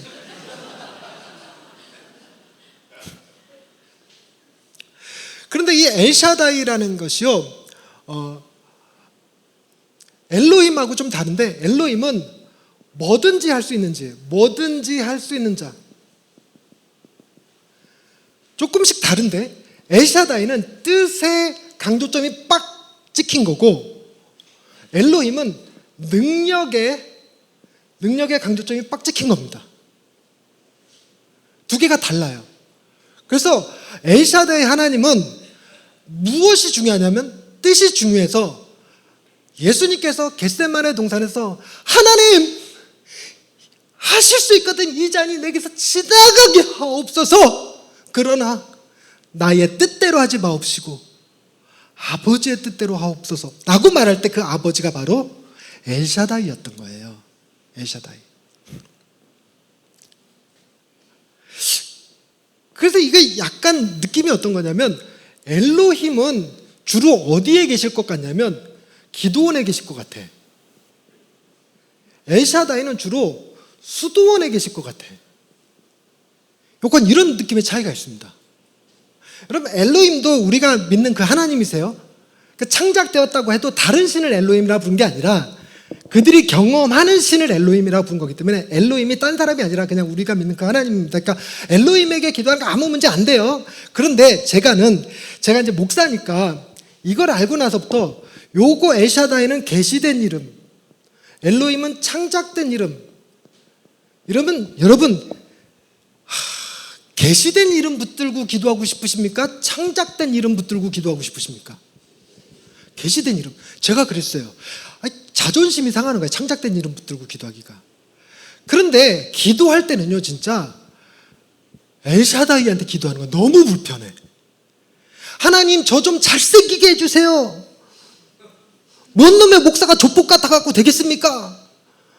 이거는 엘샤다이한테 기도 못해요. 이건 엘로힘한테 해야지. 엘샤다이에게는 하나님, 제 얼굴을 이따위로 만드신 그 뜻이 무엇입니까? 이러고 기도해야 되는 거예요.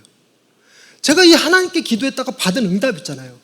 하나님이 제 얼굴을 이렇게 만들어 주셔서 제가 입술 보시면 입술이 검해요. 어릴 적에 심장병을 앓았거든요. 그래서 지금도 심장이 안 좋아요. 그러니까 부모님도 시각장애인이세요. 그러다가 장님 새끼라고 이제 학교에서 왕따도 당하고 놀림도 받고 그랬는데 학교 폭력으로부터 좀 자유로웠어요.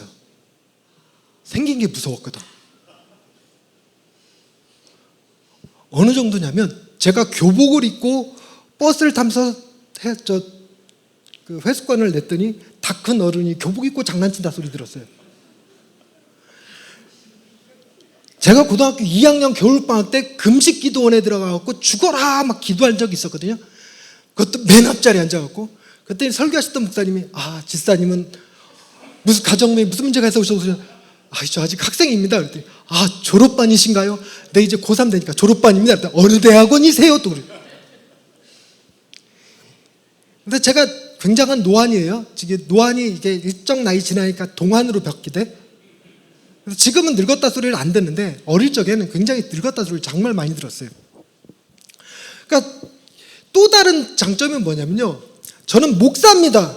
하나님의 말씀을 전하는 사람이죠. 하나님의 스피커입니다. 근데 하나님의 스피커가 장동원이면 말씀이 들릴까요? 얼굴만 보일까요?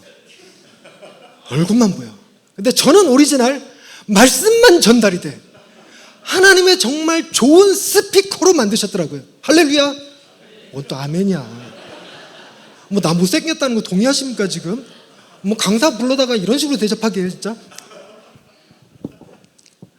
여러분, 부자 되게 해달라. 누구한테 기도해야 될까? 엘로힘. 하나님, 나를 가난하게 하신 이유가 무엇입니까? 누구한테 기도해야 될까? 엘샤다이. 하나님, 내 병을 고쳐주실 줄로 믿습니다. 이거 누구한테 기도할까? 엘로힘. 그러나 하나님, 나를 병들게 하신 이유가 무엇입니까? 누구한테 기도할까? 엘샤다이.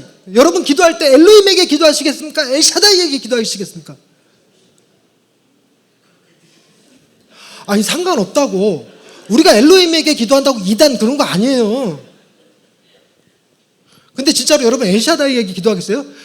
여러분은 그냥 엘로힘한테 기도하세요. 원하는 대로. 속이라도 시원하게. 근데 저는 목사라 보니까 이게 쫀심이 상해갖고 이게 나를 못 버려서 나는 엘샤다이한테 기도할 거야. 이렇게 생각하는 거예요. 근데 기도할 때는 엘샤다이가 불편하긴 해요, 사실. 그런데 다른 문제에 있어서는 엘샤다이가 너무 좋더라고요. 그게 뭐냐면 여러분 뜻을 정하시면 그 뜻을 이뤄낼 능력이 100%이신 분을 삼무의 하나님이라고 불러요. 삼무. 세 가지가 없다. 그렇다 하신데 첫째, 엘샤다이 하나님은 실수가 없으신 분이십니다. 실수하지 않으세요, 절대로. 뜻을 정했는데 그 뜻을 100% 못 이뤄서 실수. 이게 실수한 얼굴이 아닙니다, 하나님이. 그래서 우리 찬양할 때도 실수가 없으신 좋으신 이렇게 찬양합니다. 그 다음에 두 번째, 엘샤다이 하나님은 실패가 없으십니다. 하다가 나는 넌 포기하고 나는 너는 실패한다 이렇게 얘기하지 않아요. 그러니까 넌 실패작이다 이렇게 얘기하지 않으십니다. 하나님은 절대로 실패하지 않으시는 줄 믿으시기 바랍니다. 실패하지 않으신다네 그 하나님이세요. 세 번째, 와, 나 정신 나갔나 봐. 이게 왜 3이야? 이게 2지. 2. 자, 세 번째, 하나님은 이게 없으세요. 포기가 없으신 분입니다. 포기. 내가 너를 구원하려고 했는데 너 하는 짓거리를 보니까 내가 도저히 너는 안 되겠다. 내가 넌 포기! 이러면 엘샤다이가 아닌 거예요. 그래서 기도할 때는 엘샤다이가 불편하기는 한데 나의 구원의 문제에 있어서는 하나님이 나를 구원하시기로 만세전의 뜻을 정하셨다면 그 하나님의 뜻은 절대로 실수나 실패가 포기가 없으신 줄로 믿으시기를 바랍니다. 이때 이제 우리가 이제 감정을 끌어올리기 위해서 손 들고 아멘을 하십시다. 하나님은 실수나 실패나 포기가 없으신 엘샤다이 하나님이십니다. 뭐 이렇게 약간 이단 같을지라도 이게 좀 더 이단 같게 하는 느낌이 있어요. 아멘 3번 하는 겁니다. 하나님은 실수하지 않으시는 분이신 줄 믿으시면 손 들고 아멘! 아멘! 아멘! 저 어릴 적에 뭐 목사 되겠다고 해서 껄핏한 부흥회 이런 데 많이 쫓아다녔는데 이거 약하게 하면 믿음 없어 보일까 봐 더 크게 막 아멘! 아멘! 이러다 목사 됐어요. 제가 부흥회 때 제일 싫어했던 노래 천부의 의지 없어서 꼭 끝날 때 하거든요. 관상님들이 전부 손 들고 찬양하십시다. 전부의 의지 없어서 그러면 이게 손 높이 안 들면 믿음 없어 보이고 이게 들면 아파요. 팔 아파요. 내리고 싶단 말이야. 근데 내리면 또 이렇게 믿음 없어 보이잖아요. 그 꿋꿋하게 참고 3절까지 다 불러. 진짜 미운 강사는 한 번 더 찬양하십시다.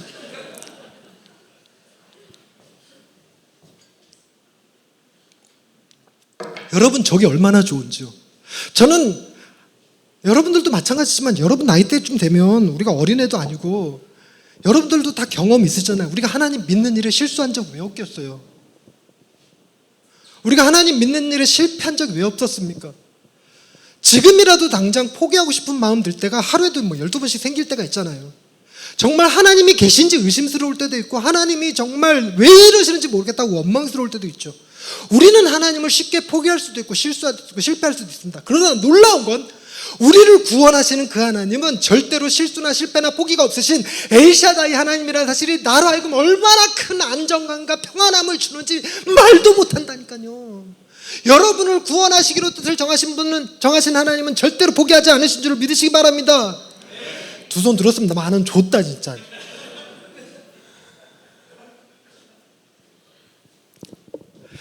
근데 여러분 하나님께서 뜻을 정하시면 그 뜻을 이뤄내실 능력이 100%이신 분이기 때문에 하나님이 여러분에게 오늘 은혜를 베푸시기로 뜻을 정하셨다면 여러분 반드시 은혜 받습니다. 근데 반대로 하나님이 오늘 여러분에게 은혜를 베푸시기로 뜻을 정하지 않으셨다면 제가 여기서 방방 뛰어도 여러분 은혜 못 받습니다. 이건 또 아멘 왜 안 해? 그렇기 때문에 은혜 받고 못 받고는 내 탓이 아니라 누구 탓이다? 하나님 탓이다. 그러니까 은혜 못 받으면 누굴 원망해라? 강사 잘못 모셨다고 그런 소리 하지 말고.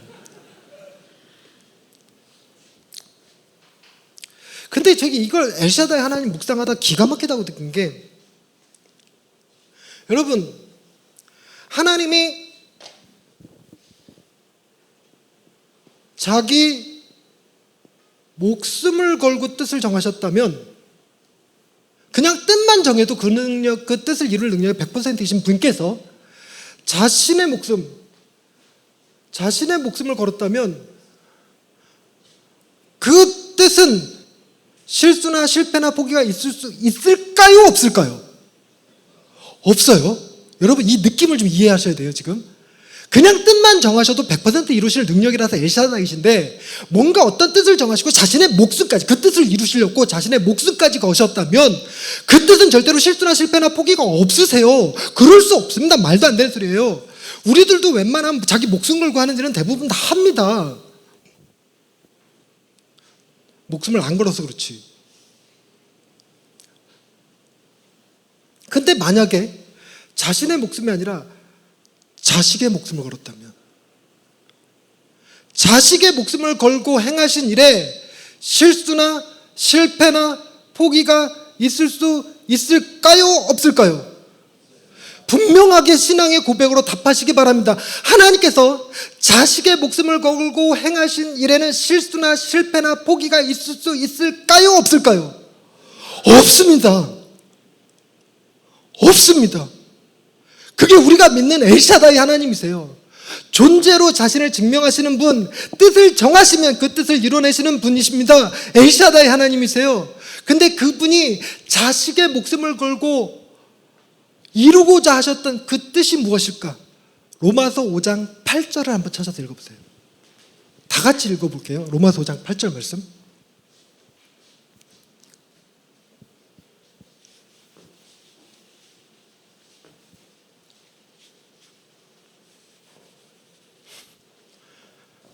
찾으셨으면 아멘. 다 같이 읽겠습니다. 시작. 우리가 아직 죄인 되었을 때에 그리스도께서 우리를 위하여 죽으심으로 하나님께서 우리에 대한 자기의 사랑을 확증하셨느니라. 여러분, 우리가 보통 하나님께서 자식, 예수 그리스도의 목숨, 유일하신 독생자의 목숨을 걸고 행하신 뜻이 무엇이냐 그러면 너무나 쉽게 구원이라고 답하는 습관이 있어요. 습관. 근데 구원의 이면에 담긴 진짜 본질적 뜻은 무엇이냐면, 하나님이 자식의 목숨을 걸고 하신 일이 뭐냐면 우리에 대한 사랑을 확증하시는 일이었습니다. 내가 너 사랑해. 내가 너 사랑해. 그걸 확증하는 일에, 우리를 사랑하시는 일에 당신의 아들의 목숨을 걸고 뜻을 정하시고 그것을 이루시는 하나님이십니다. 만약에 하나님이 자식의 목숨을 걸고 우리를 사랑하시기로 작심하셨다면, 결정하셨다면, 그 하나님이 우리를 사랑하시는 일에 실수가 있을까요? 없을까요? 실패하실까요? 안 할까요? 마지막으로 하나님이 우리를 사랑하시는 일에 절대로 포기가 있을까요? 없을까요? 없습니다. 없습니다. 하나님의 뜻은 단순한 구원이 아니었어요. 하나님의 뜻은 우리를 사랑하시는 거였습니다. 그래서 기독교는요, 야훼 하나님, 우리의 주인 되시는 그 하나님이 엘샤다이, 뜻을 정하시면 그 뜻을 이루시는 능력께서 우리를 사랑하시는 것 하신 분, 이게 기독교의 가장 밑바탕이에요. 기본 중의 기본, 기초 중의 기초. 그래서 여러분, 우리가 성경을 잘 모를 수 있습니다. 내용을 잘 모를 수 있어요. 그러나 우리가 절대로 흔들리면 안 되는 기준이 뭐냐면, 하나님이 나 사랑하신다라는 개념입니다. 따라서 하십시다. 하나님은 나를 사랑하십니다. 여러분이 그 누구를 만나든 하나님을 소개할 때, 하나님은 천지를 창조하신 분이야, 하나님은 오늘도 온 우주 만물을 주관하시고 다스리시고 섭리하시는 분이야, 이렇게 표현하는 것보다 아주 명확한 사실, 그 하나님은 너를 사랑하시는 분이야. 이 자리에 나오지 않은 여러분들의 셀원들에게 여러분들이 해주실 수 있는 아주 명확한 진리가 있으니, 그 진리는 바로 하나님이 자네를 사랑하신다는 겁니다. 우리가 그것을 설명할 길도 없고 능력도 안 되지만, 그래도 여러분, 진리는 흔들리지 않아요. 절대적이며 보편적이며 불변하는 겁니다. 하나님의 진리는 여러분을 사랑하시는 겁니다. 사랑하시는 거예요. 당신의 아들의 생명과 맞바꿔서라도 사랑하시는 거예요. 어마어마한 하나님의 사랑이 우리 가운데 있다는 것, 그게 바로 기독교의 출발입니다. 기독교의 출발입니다. 그래서 제일 무식한 말이 뭐냐면, 하나님 나 사랑하는 거 맞아요? 이렇게 묻는 거예요. 우리는, 저도 마찬가지로, 저도 심장병 환자고 우리 어머니도 부모님도 시각장애인이신데 제 딸아이가 장애를 가지고 태어났어요. 너무 힘든 거예요. 어머니는 교통사고로 식물인간 되시고 조카 둘이 있는데 하나는 백혈병에 걸려 죽고 첫째 아이는 난소암에 걸려서 수술 받고 막 이럴 때 미치게 힘든 거예요.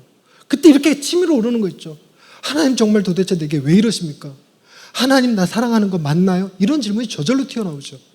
근데 우리 신앙은 어떻게 들어가야 되냐면 하나님 나를 사랑하신다면서요. 근데 왜 내게 이런 일이 있죠?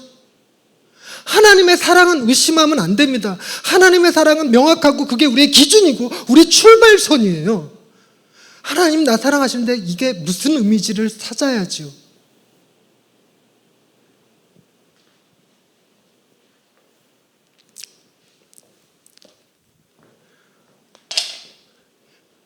여러분, 전 하나님의 엘샤다이이신 게 너무 좋아요.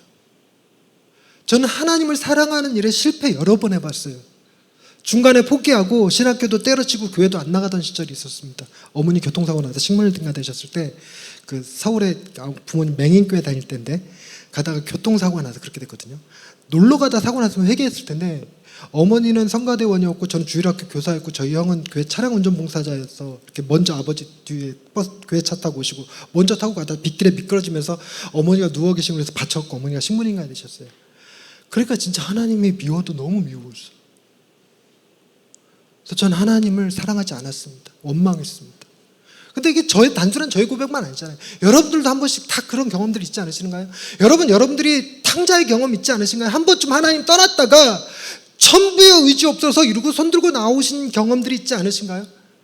하나님이 결단코 우리를 포기하지 않으셨기 때문에 가능한 일이죠. 하나님은 우리를 사랑하십니다. 제가 폴 영이라고 하는 작가가 쓴 오두막이라는 책을 봤는데 그게 영화로도 만들어서 나와서 여러분들이 많이들 아실 거예요. 거기서 제가 울어버렸던 포인트가 있었는데 주인공이 자기 딸이 토막살해를 당했는데 그 살해당한 장소에서 초청장이 날라와요. 만나자고. 누가 보냈냐면 하나님이 보냈어. 그러니까 이 주인공이 하나님이 진짜로 보냈다고 생각 못하죠. 그건 말도 안 되는 소리니까 아마도 살인범이 자기도 죽이려고 하나님을 사칭해서 나를 부르나 보다 이러고 친구한테 차랑 총을 빌려서 그 오두막을 가요. 갔다가 진짜 하나님을 만났네? 그 소설 영화를 보셨는지 모르겠는데 거기서 하나님이 흑인 여자로 등장을 해요. 되게 센시한하죠. 쇼킹합니다. 맨날 백인 남성으로 그리던 그 영화계에 아주 그냥 폭탄 하나 던진 것 같아. 근데 거기서 하나님을 만나고 돌아오는 길에 교통사고가 나갖고 혼수상태 빠져요. 그러니까 그 자동차와 총을 빌려줬던 친구가 병문안을 와갖고 그 친구한테 이렇게 너 정말 하나님 만났나? 그랬더니 비꼬는 거죠. 야, 하나님 만났어? 하나님 계시디? 이런 거죠. 그때 그 친구가 하나님 만났다네. 하나님은 정말 나를 부르셨다네. 그러니까 이제 이 친구한테 이제 말장난한다고. 그래, 그럼 하나님 혹시 나에게 전하라는 말씀은 없었나? 이렇게 물어보니까 그 주인공이 그러는 거예요. 있었어. 너에게 특별히 전할 말이 있다고 하셨어. 그게 뭔가? 하나님이 너를 특별히 사랑하신대. 그 글을 딱 보는데 눈물이 왈칵 쏟아져 버리는 거예요. 하나님이 너를 특별히 사랑하신대. 여러분, 이건 구라가 아닙니다. 이건 진리예요. 우리의 느낌과 감정과 아무 상관없습니다. 그냥 진리입니다. 진리. 하나님이 여러분을 특별히 사랑하십니다. 할렐루야. 그래서 여러분, 기독교는요, 하나님이 우리를 사랑하시는 그 야훼, 우리의 행위가 아니라 우리 존재 그 자체를 사랑하시는 분이에요. 우리를 사랑하시는 일로 당신의 생명을 주셨을 때가 우리가 어떤 상태였냐면 로마서 5장 6절 말씀, 로마서 5장 6절 말씀 시작. 우리가 아직 연약할 때 8절 말씀 시작. 우리가 아직 죄인 되었을 때 10절 말씀. 우리가 아직 원수 되었을 때. 여러분, 연약하다라는 말은 선을 행할 능력이 전혀 없는 상태를 의미하는 말입니다. 원어적으로. 죄인이라는 말은 하나님을 인정하지 않는 상태를 죄인이라고 그래요. 원수는 하나님을 대적하는 상태. 하나님 너 나와! 이게 이거죠. 저걸 원수라고 표현합니다. 하나님이 우리를 사랑하시기로 뜻을 정하시고 당신의 아들을 십자가에 내주셨을 때 우리가 착하고 하나님을 믿고 하나님과 친밀하고 이럴 때가 아니라 우리가 선을 행할 능력이 없을 때, 우리가 하나님을 알지도 못했을 때, 도리어 하나님을 저주하고 원망할 때, 그때 하나님이 우리를 사랑하시기로 뜻을 정하셨고 당신의 아들을 십자가에 내어주심으로 우리를 향한 당신의 사랑을 확증하신 사건입니다.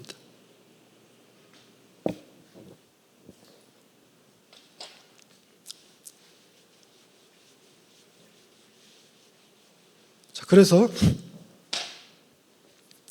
여러분, 하나님께서 아들을 십자가에 내어주셨어요. 아들. 요한복음 3장 16절에는 이를 독생자라고 부릅니다.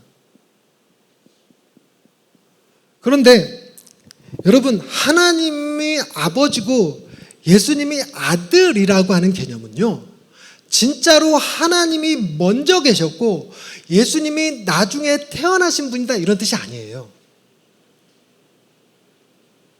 그리고 많은 분들이 또 착각하기를 하나님이 아버지시고 예수님이 아들이시니까 하나님이 예수님보다 좀 더 높은 신, 좀 더 큰 신, 이렇게 이해하는 경향이 있는데 절대로 아닙니다. 좀 어려운 말을 쓰자면 동일 본질이라는 말과 유사 본질이라는 말을 써요. 이게 전문 용어니까 외우실 건 아닌데 설명하기 위해서, 여러분, 하나님과 예수님과 성령님은 존재, 지위, 지혜, 능력, 그 모든 것에서 똑같은 분이세요. 그래서 우리는 그 세 분을 삼위일체라고 부릅니다. 삼위일체. 동일하신 분이세요.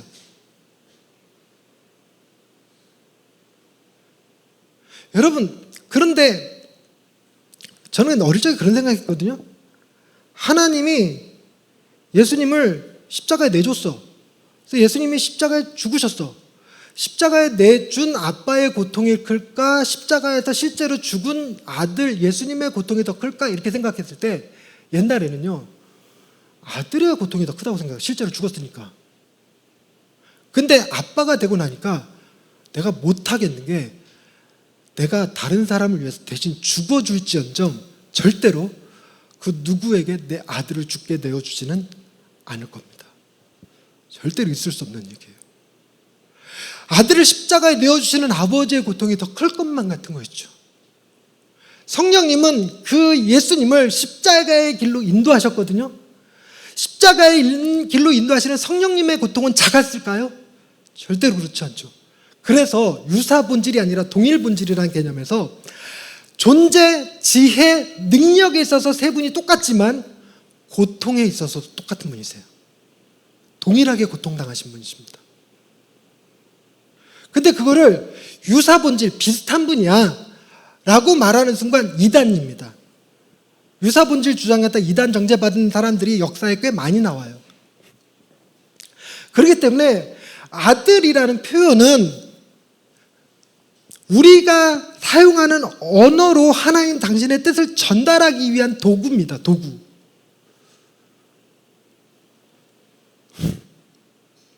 그러니까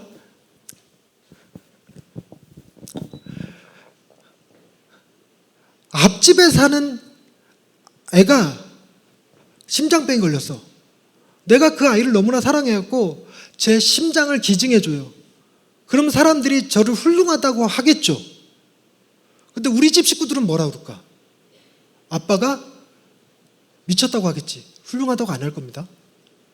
근데 제가 저 아이에게 심장을 기증해 주려고 병원에 갔더니 할렐루야, 안 맞대. 근데 놀렐루야, 내 아들의 심장이랑 같대.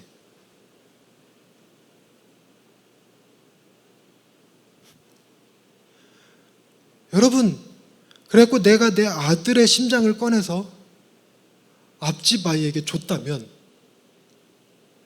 내가 줄 수 있는 최고의 것을 준 거예요.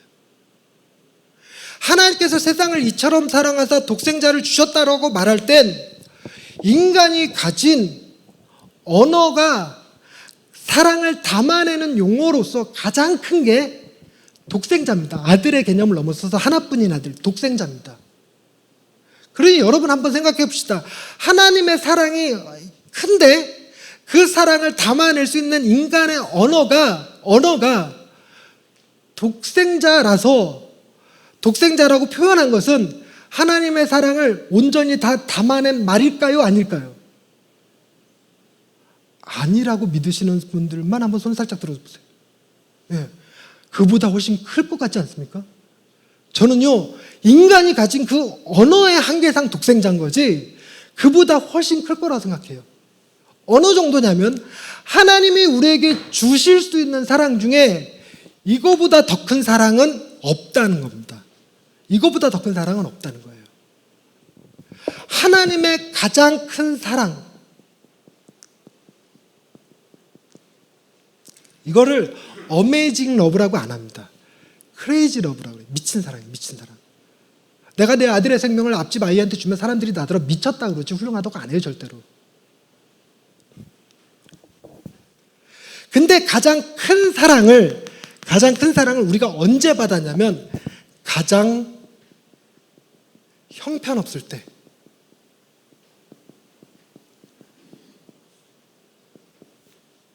우리가 가장 형편없을 때, 연약하고 죄인이고 원수 되었을 때 하나님의 가장 큰 사랑을 우리에게 베풀어 주셨습니다. 자, 이 개념을 여러분 놓치시지 마시고 제가 하는 말 잘 들으세요. 기독교의 기본 진리 중에 하나입니다. 우리는 그 무엇으로도 하나님의 사랑을 더 받을 수 없습니다. 여러분이 가진 재산 다 교회에다 바치고 여러분이 순교자의 길을 걸어간다 할지라도 하나님의 사랑을 더 받을 수가 없습니다. 왜냐하면 하나님이 우리에게 이미 가장 큰 사랑으로 사랑하셨기 때문입니다. 반대로 여러분이 무엇을 하든 하나님의 사랑을 덜 받을 수도 없습니다. 왜냐하면 우리가 이 세 가지 상황보다 더 형편없는 순간이란 존재하지 않기 때문에 그래요. 이미 가장 형편없을 때 가장 큰 사랑을 받아나 버렸기 때문에 우리는 그 우리의 행동으로 그 우리의 그 무엇으로도 내가 나를 산 제물로 하나님 앞에 바친다 할지라도 하나님의 사랑을 더하거나 덜 할 수 없어요. 하나님의 사랑은 이미 우리에게 가장 큰 사랑으로 임하여 있는 줄 믿으시기를 바랍니다. 그래서 제가 이 책에서 그 책에서 가장 강조하고 싶었던 건 뭐냐면 처음부터가 우리 복음이라는 것은 우리가 무엇인가를 해야 되는 얘기가 절대로 아닙니다. 우리가 예수를 믿어야 되고 교회를 다녀야 되고 기도를 해야 되고 예배를 드려야 되고 전도를 해야 되고가 아니에요. 그걸 복음이라고 하지 않아요. 그건 그 복음의 결과일 뿐입니다. 복음은 뭐냐면 철저하게 하나님이 우리에게 행하신 사랑의 이야기입니다.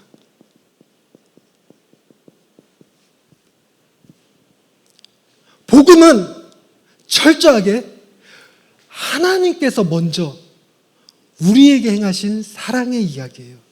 그분의 이야기입니다. 복음은.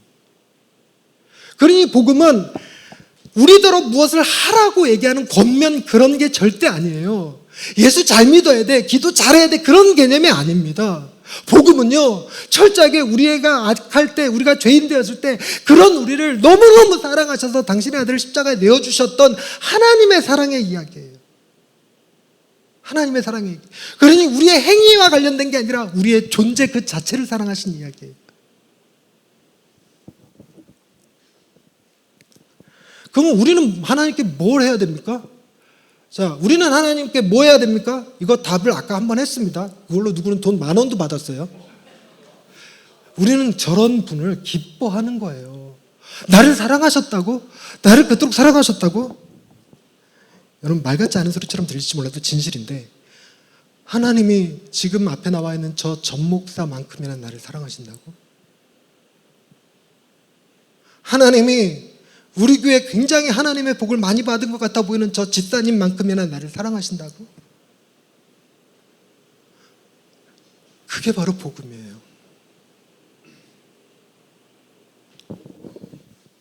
말씀을 정리하면서 에베소서 1장 11절로 가보겠습니다. 오늘의 말씀을 정리한 결론입니다. 에베소서 1장 11절 말씀, 12절 말씀 두 절입니다. 한 목소리로 읽겠습니다. 시작. 모든 일을 그의 뜻의 결정대로 일하시는 이의 계획을 따라 우리가 예정을 입어 그 안에서 기업이 되었으니 이는 우리가 그리스도 안에서 전부터 바라던 그의 영광의 찬송이 되게 하려 하심이라. 아멘. 자, 얼마나 강의를 잘 들으셨는지 기본적인 테스트를 좀 해보십시다.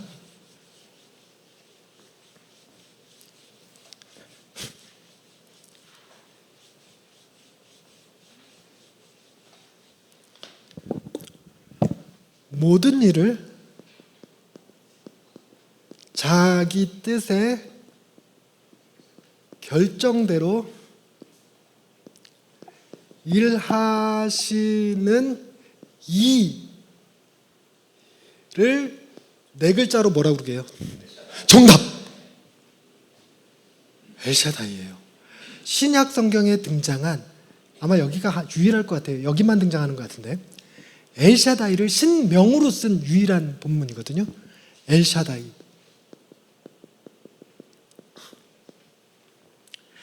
모든 일을 자기 뜻의 결정대로 일하시는 이의 계획을 따라 우리가 예정을 입어 그의 안에서 기업이 되었으니 이는 그리스도 예수 안에서 하나님의 영광의 찬송, 요 다음이 중요해요. 요 다음.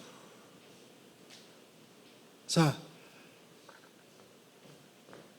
여기는 방법이고 과정입니다. 마지막 5번이 결론입니다. 마지막 5번이 결론이에요. 근데 하나님의 영광의 찬송이 뭐라고 되어 있습니까? 되게 하려 하심이라. 자, 영광의 찬송이 되는 일은 우리에게 맡겨진 사명입니까? 아니면 엘샤다이 하나님께서 하시겠다는 뜻입니까?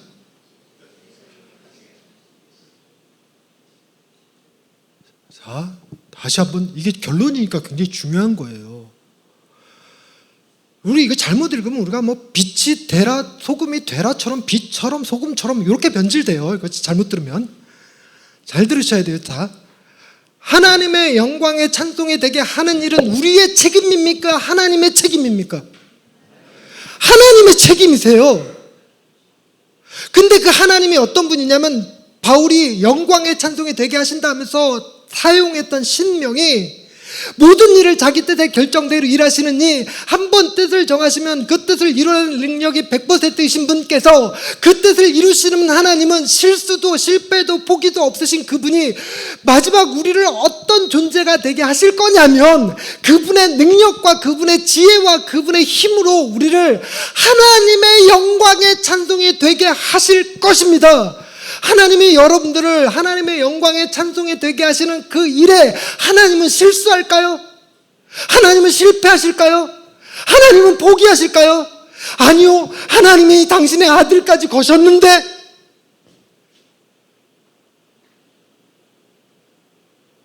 하나님이 그 일을 즉흥적으로 하시는 게 아니라 하나님이 만세 전부터 계획을 가지시고 미리 정하시고 하나님이 직접 섭리, 경륜, 이게 기업이에요.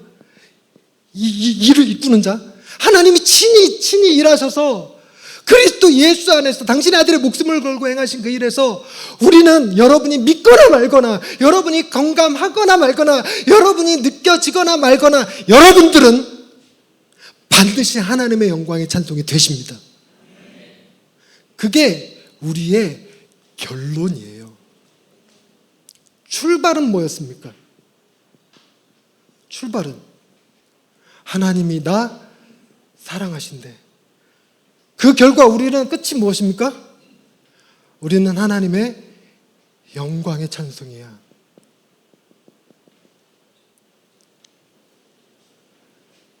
여기는 우리가 잘 몰라. 대신에 우리의 지혜는 하나님이 도대체 무슨 방법으로 어떤 방식을 통해서 우리를 영광의 찬송으로 이끄시는지 잘 이해 못해요. 그러나 기독교는 아주 명확한 진리를 담고 있는데 그 진리가 무엇이냐? 하나님은 우리를 사랑하시고 우리를 반드시 하나님의 영광의 찬송이 되게 하실 것입니다. 이거는 그래서 복음은 하나님의 거대한 이야기, 창조 전부터 당신의 아들을 주셔서 그 일의 미래, 영원한 세계, 그 미래까지 아우르는 아주 거대한 사랑의 이야기가 복음이에요. 그 사랑의 이야기 가운데 우리가 포함되어 있다는 겁니다. 우리가 포함되어 있는 거예요. 하나님은 여러분을 사랑하시고 여러분을 위한 놀라운 계획을 가지고 계시며 반드시 여러분을 하나님의 영광의 찬송이 되게 하실 것입니다. 그래서 여러분, 우리는 아주 쉽게 뭐를 이제 얘기할 수 있냐면 하나님 너 사랑하신데 여기서 끝나는 것이 아니라 아파하고 상실감에 빠져 있고 힘들어하는 교우들에게 하나님이 결국은 너를 하나님의 영광의 찬송으로 삼으실 거란다. 그 방법도 방식도 우리는 모르지만 명확한 진리는 하나님이 너를 영광의 찬송으로 삼으실 거란다. 이겁니다.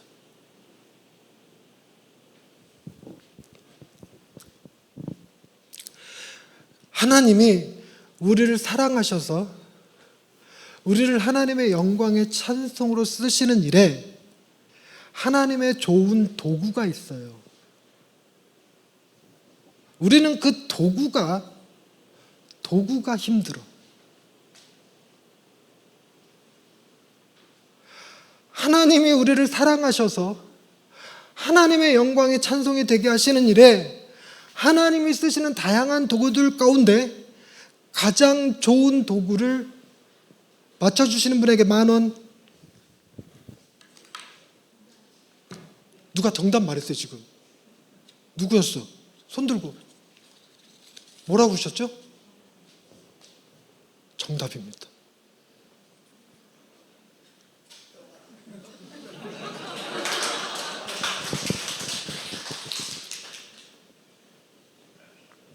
이 고난을 얘기하는데 여기서 쓸만한 멘트는 아닌 것 같은데 11조 하시고 감사헌금 떼시고 구제헌금 떼시고 교인들에게 한턱 쏘시고 나머지 저축하시고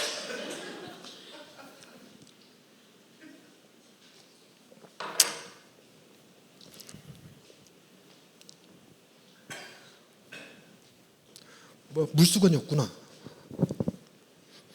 다음 주부터 물수건도 좀 부탁드릴게요. 입술이 막 붓대.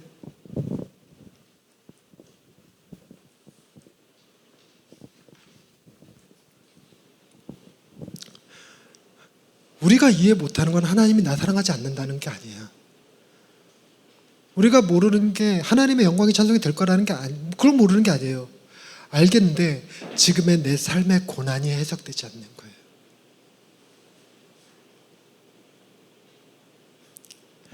제가 어디 시골교회 가서 이 설교를 하면서 지금 딱 이 타이밍 하나님이 가장 사용하시는 도구는 무엇일까요? 그랬더니 아무도 대답 못하는데 그 교회 사모님이 고난이요 그러더니 그 자리에서 주저앉고 펑펑 우시는 거예요. 말 안 해도 알 것 같잖아요. 시골교회 목사님 사모님이 그러신 데는.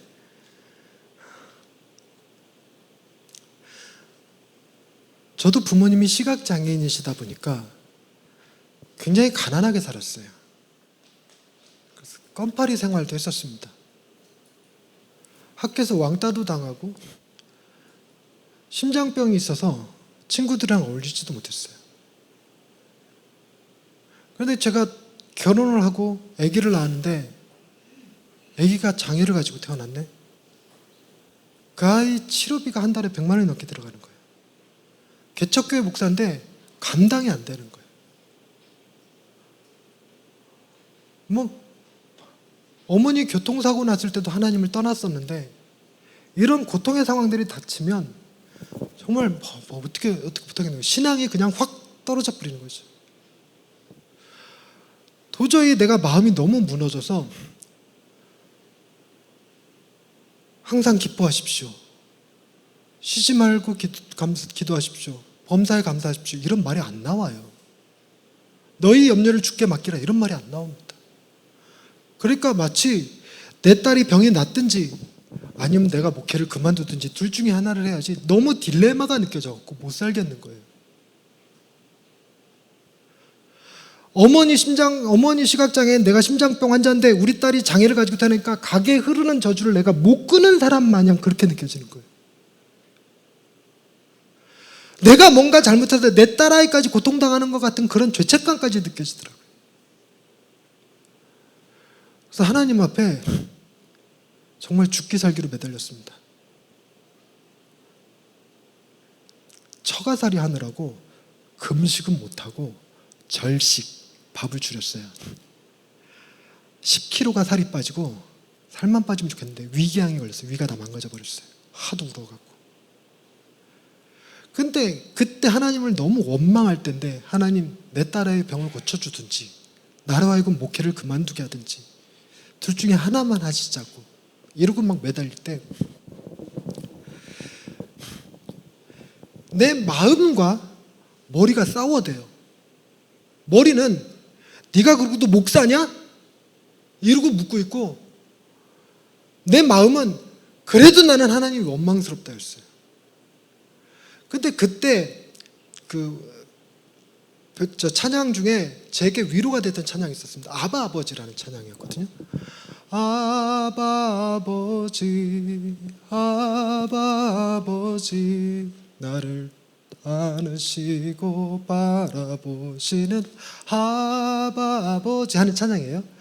저희 아버지가 일찍 심장마비로 돌아가셨어요. 수해 2번 걷고 빚 잔뜩 지고 심장마비로 돌아가셨는데 저 힘들고 어려울 때 우리 애들이 태어나기도 전에 돌아가셔서 저 너무 힘들 때 도와달라고 부탁드릴 아버지가 안 계셨어요. 근데 이 찬양이 그 아버지의 이미지를 대체해 주는 거예요. 나를 안으시고 바라보시는 그 아버지, 나를 도우시고 힘주시는 그 아버지.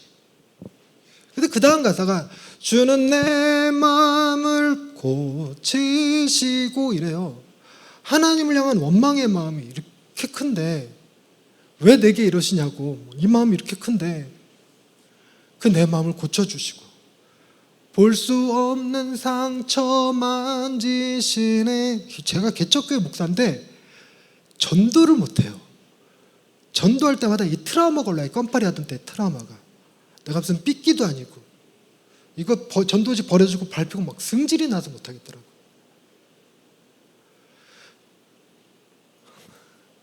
지금은 더더욱이 이 우울증 걸려갖고 이 우울증에 어쩔 줄 모르고 약 먹고 상담 치료받고 있고 이러는데 여기에서 강의 한번 하기 위해서는 약을 먹어야 되고 뭐 이런 공황증 약 먹고 왔는데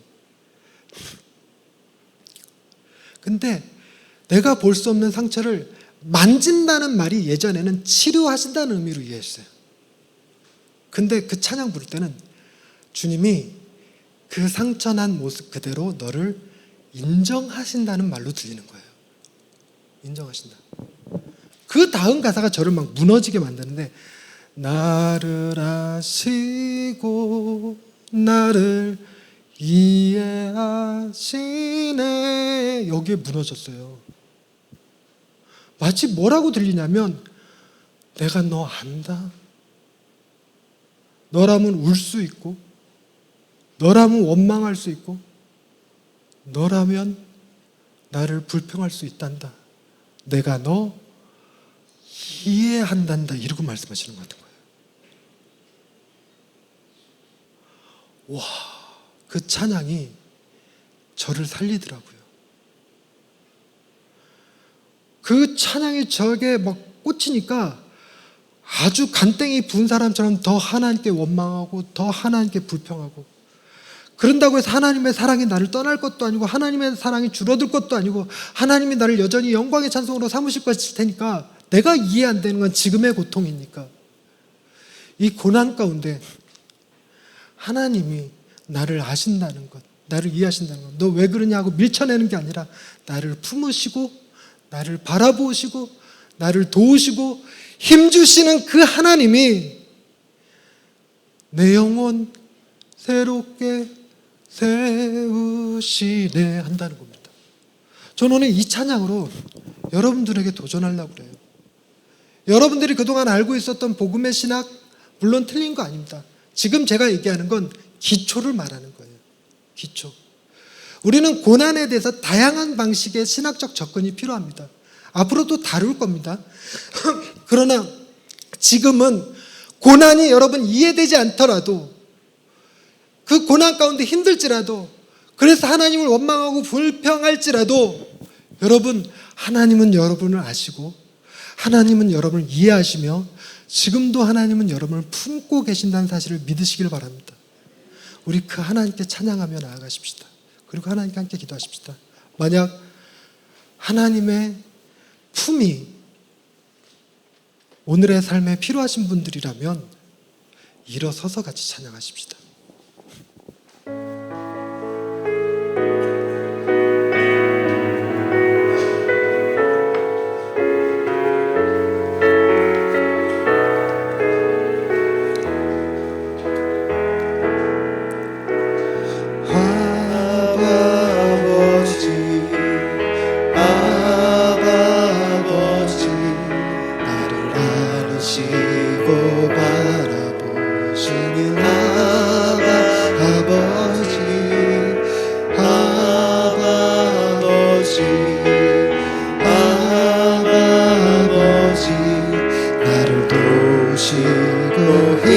힘주시는 아버지 주는 내 마음을 고치시고 볼 수 없는 상처 만지시네 나를 아시고 나를 이해하시네 내 영혼 새롭게 세우시네 한 번 더 찬양하십시다. 아버지 아버지 아버지 나를 아시고 바라보시는 아버지 아버지 나를 도우시고 힘주시는 아버지 주는 내 마음을 고치시고 주는 내 마음을 고치시고 볼 수 없는 상처 만지시네 나를 아시고 나를 이해하시네 내 영혼 새롭게 세우시네 우리 한번 하나님께 주여 한번 부르짖고 기도하십시다. 하나님의 사랑에 여러분의 사랑을 고백하십시오. 하나님께서 여러분을 영광의 찬송으로 이끄실 것에 대한 믿음을 가지고 감사하십시오. 그리고 하나님이 이 시간 우리 가운데 고난 가운데도 품고 계시며 우리를 이해하신다고 말씀하시는 그 하나님 앞에 여러분의 아픈 마음을 토로하십시오. 하나님 앞에 위로를 구하십시오. 다 같이 주여 한번 부르짖고 나아가겠습니다. 주여! 아버지 하나님 우리를 사랑하여 주시니 감사합니다. 하나님 우리는 죄인이었습니다. 우리는 연약한 자였습니다. 우리는 하나님을 알지 못했고 하나님을 원망하며 불평하며 하나님을 대적하는 자였습니다. 그러나 하나님 그런 우리를 하나님은 포기하지 않으셨고 하나님은 우리에 대한 당신의 사랑을 보여주셨습니다. 그 사랑이 우리를 살게 했고 그 사랑이 우리를 붙들고 계심을 믿습니다. 아버지의 사랑은 반드시 우리를 하나님께서 친히 영광의 찬송이 되게 하실 것을 믿습니다. 그러나 하나님 아버지 나는 힘듭니다. 아버지 하나님 너무 괴롭습니다. 오늘의 삶이 너무 지칩니다. 하나님이여 우리를 긍휼히 여겨 주옵소서. 아버지 하나님 우리를 품어주시옵소서. 우리를 하나님의 품 안에서 안식할 수 있게 하여 주옵소서. 우리를 위로하시고 우리를 도우시고 우리를 힘주시는 그 하나님을 우리가 오늘 밤 경험하게 하여 주옵소서. 하나님 우리를 향하여 내가 너를 안다 내가 너를 이해한다 말씀하시는 그 음성을 들을 수 있게 하여 주옵소서. 하나님의 품을 경험할 수 있게 하여 주옵소서. 하나님 품 안에서 안식할 수 있게 하여 주옵소서. 하나님 우리를 도우소서. 이 시간 모여있는 우리 모두에게 아무도 외면하지 마옵시고 하나님의 놀라우신 사랑으로 감싸주시옵소서. 우리가 괜히 어디 가서 말도 꺼낼 수 없을 만큼 하나님의 크신 사랑이 우리의 마음을 감격하게 하여 주옵소서. 하나님의 사랑이 내가 가진 그 어떤 것보다 가장 귀하고 가장 소중한 것임을 깨닫게 하여 주옵소서.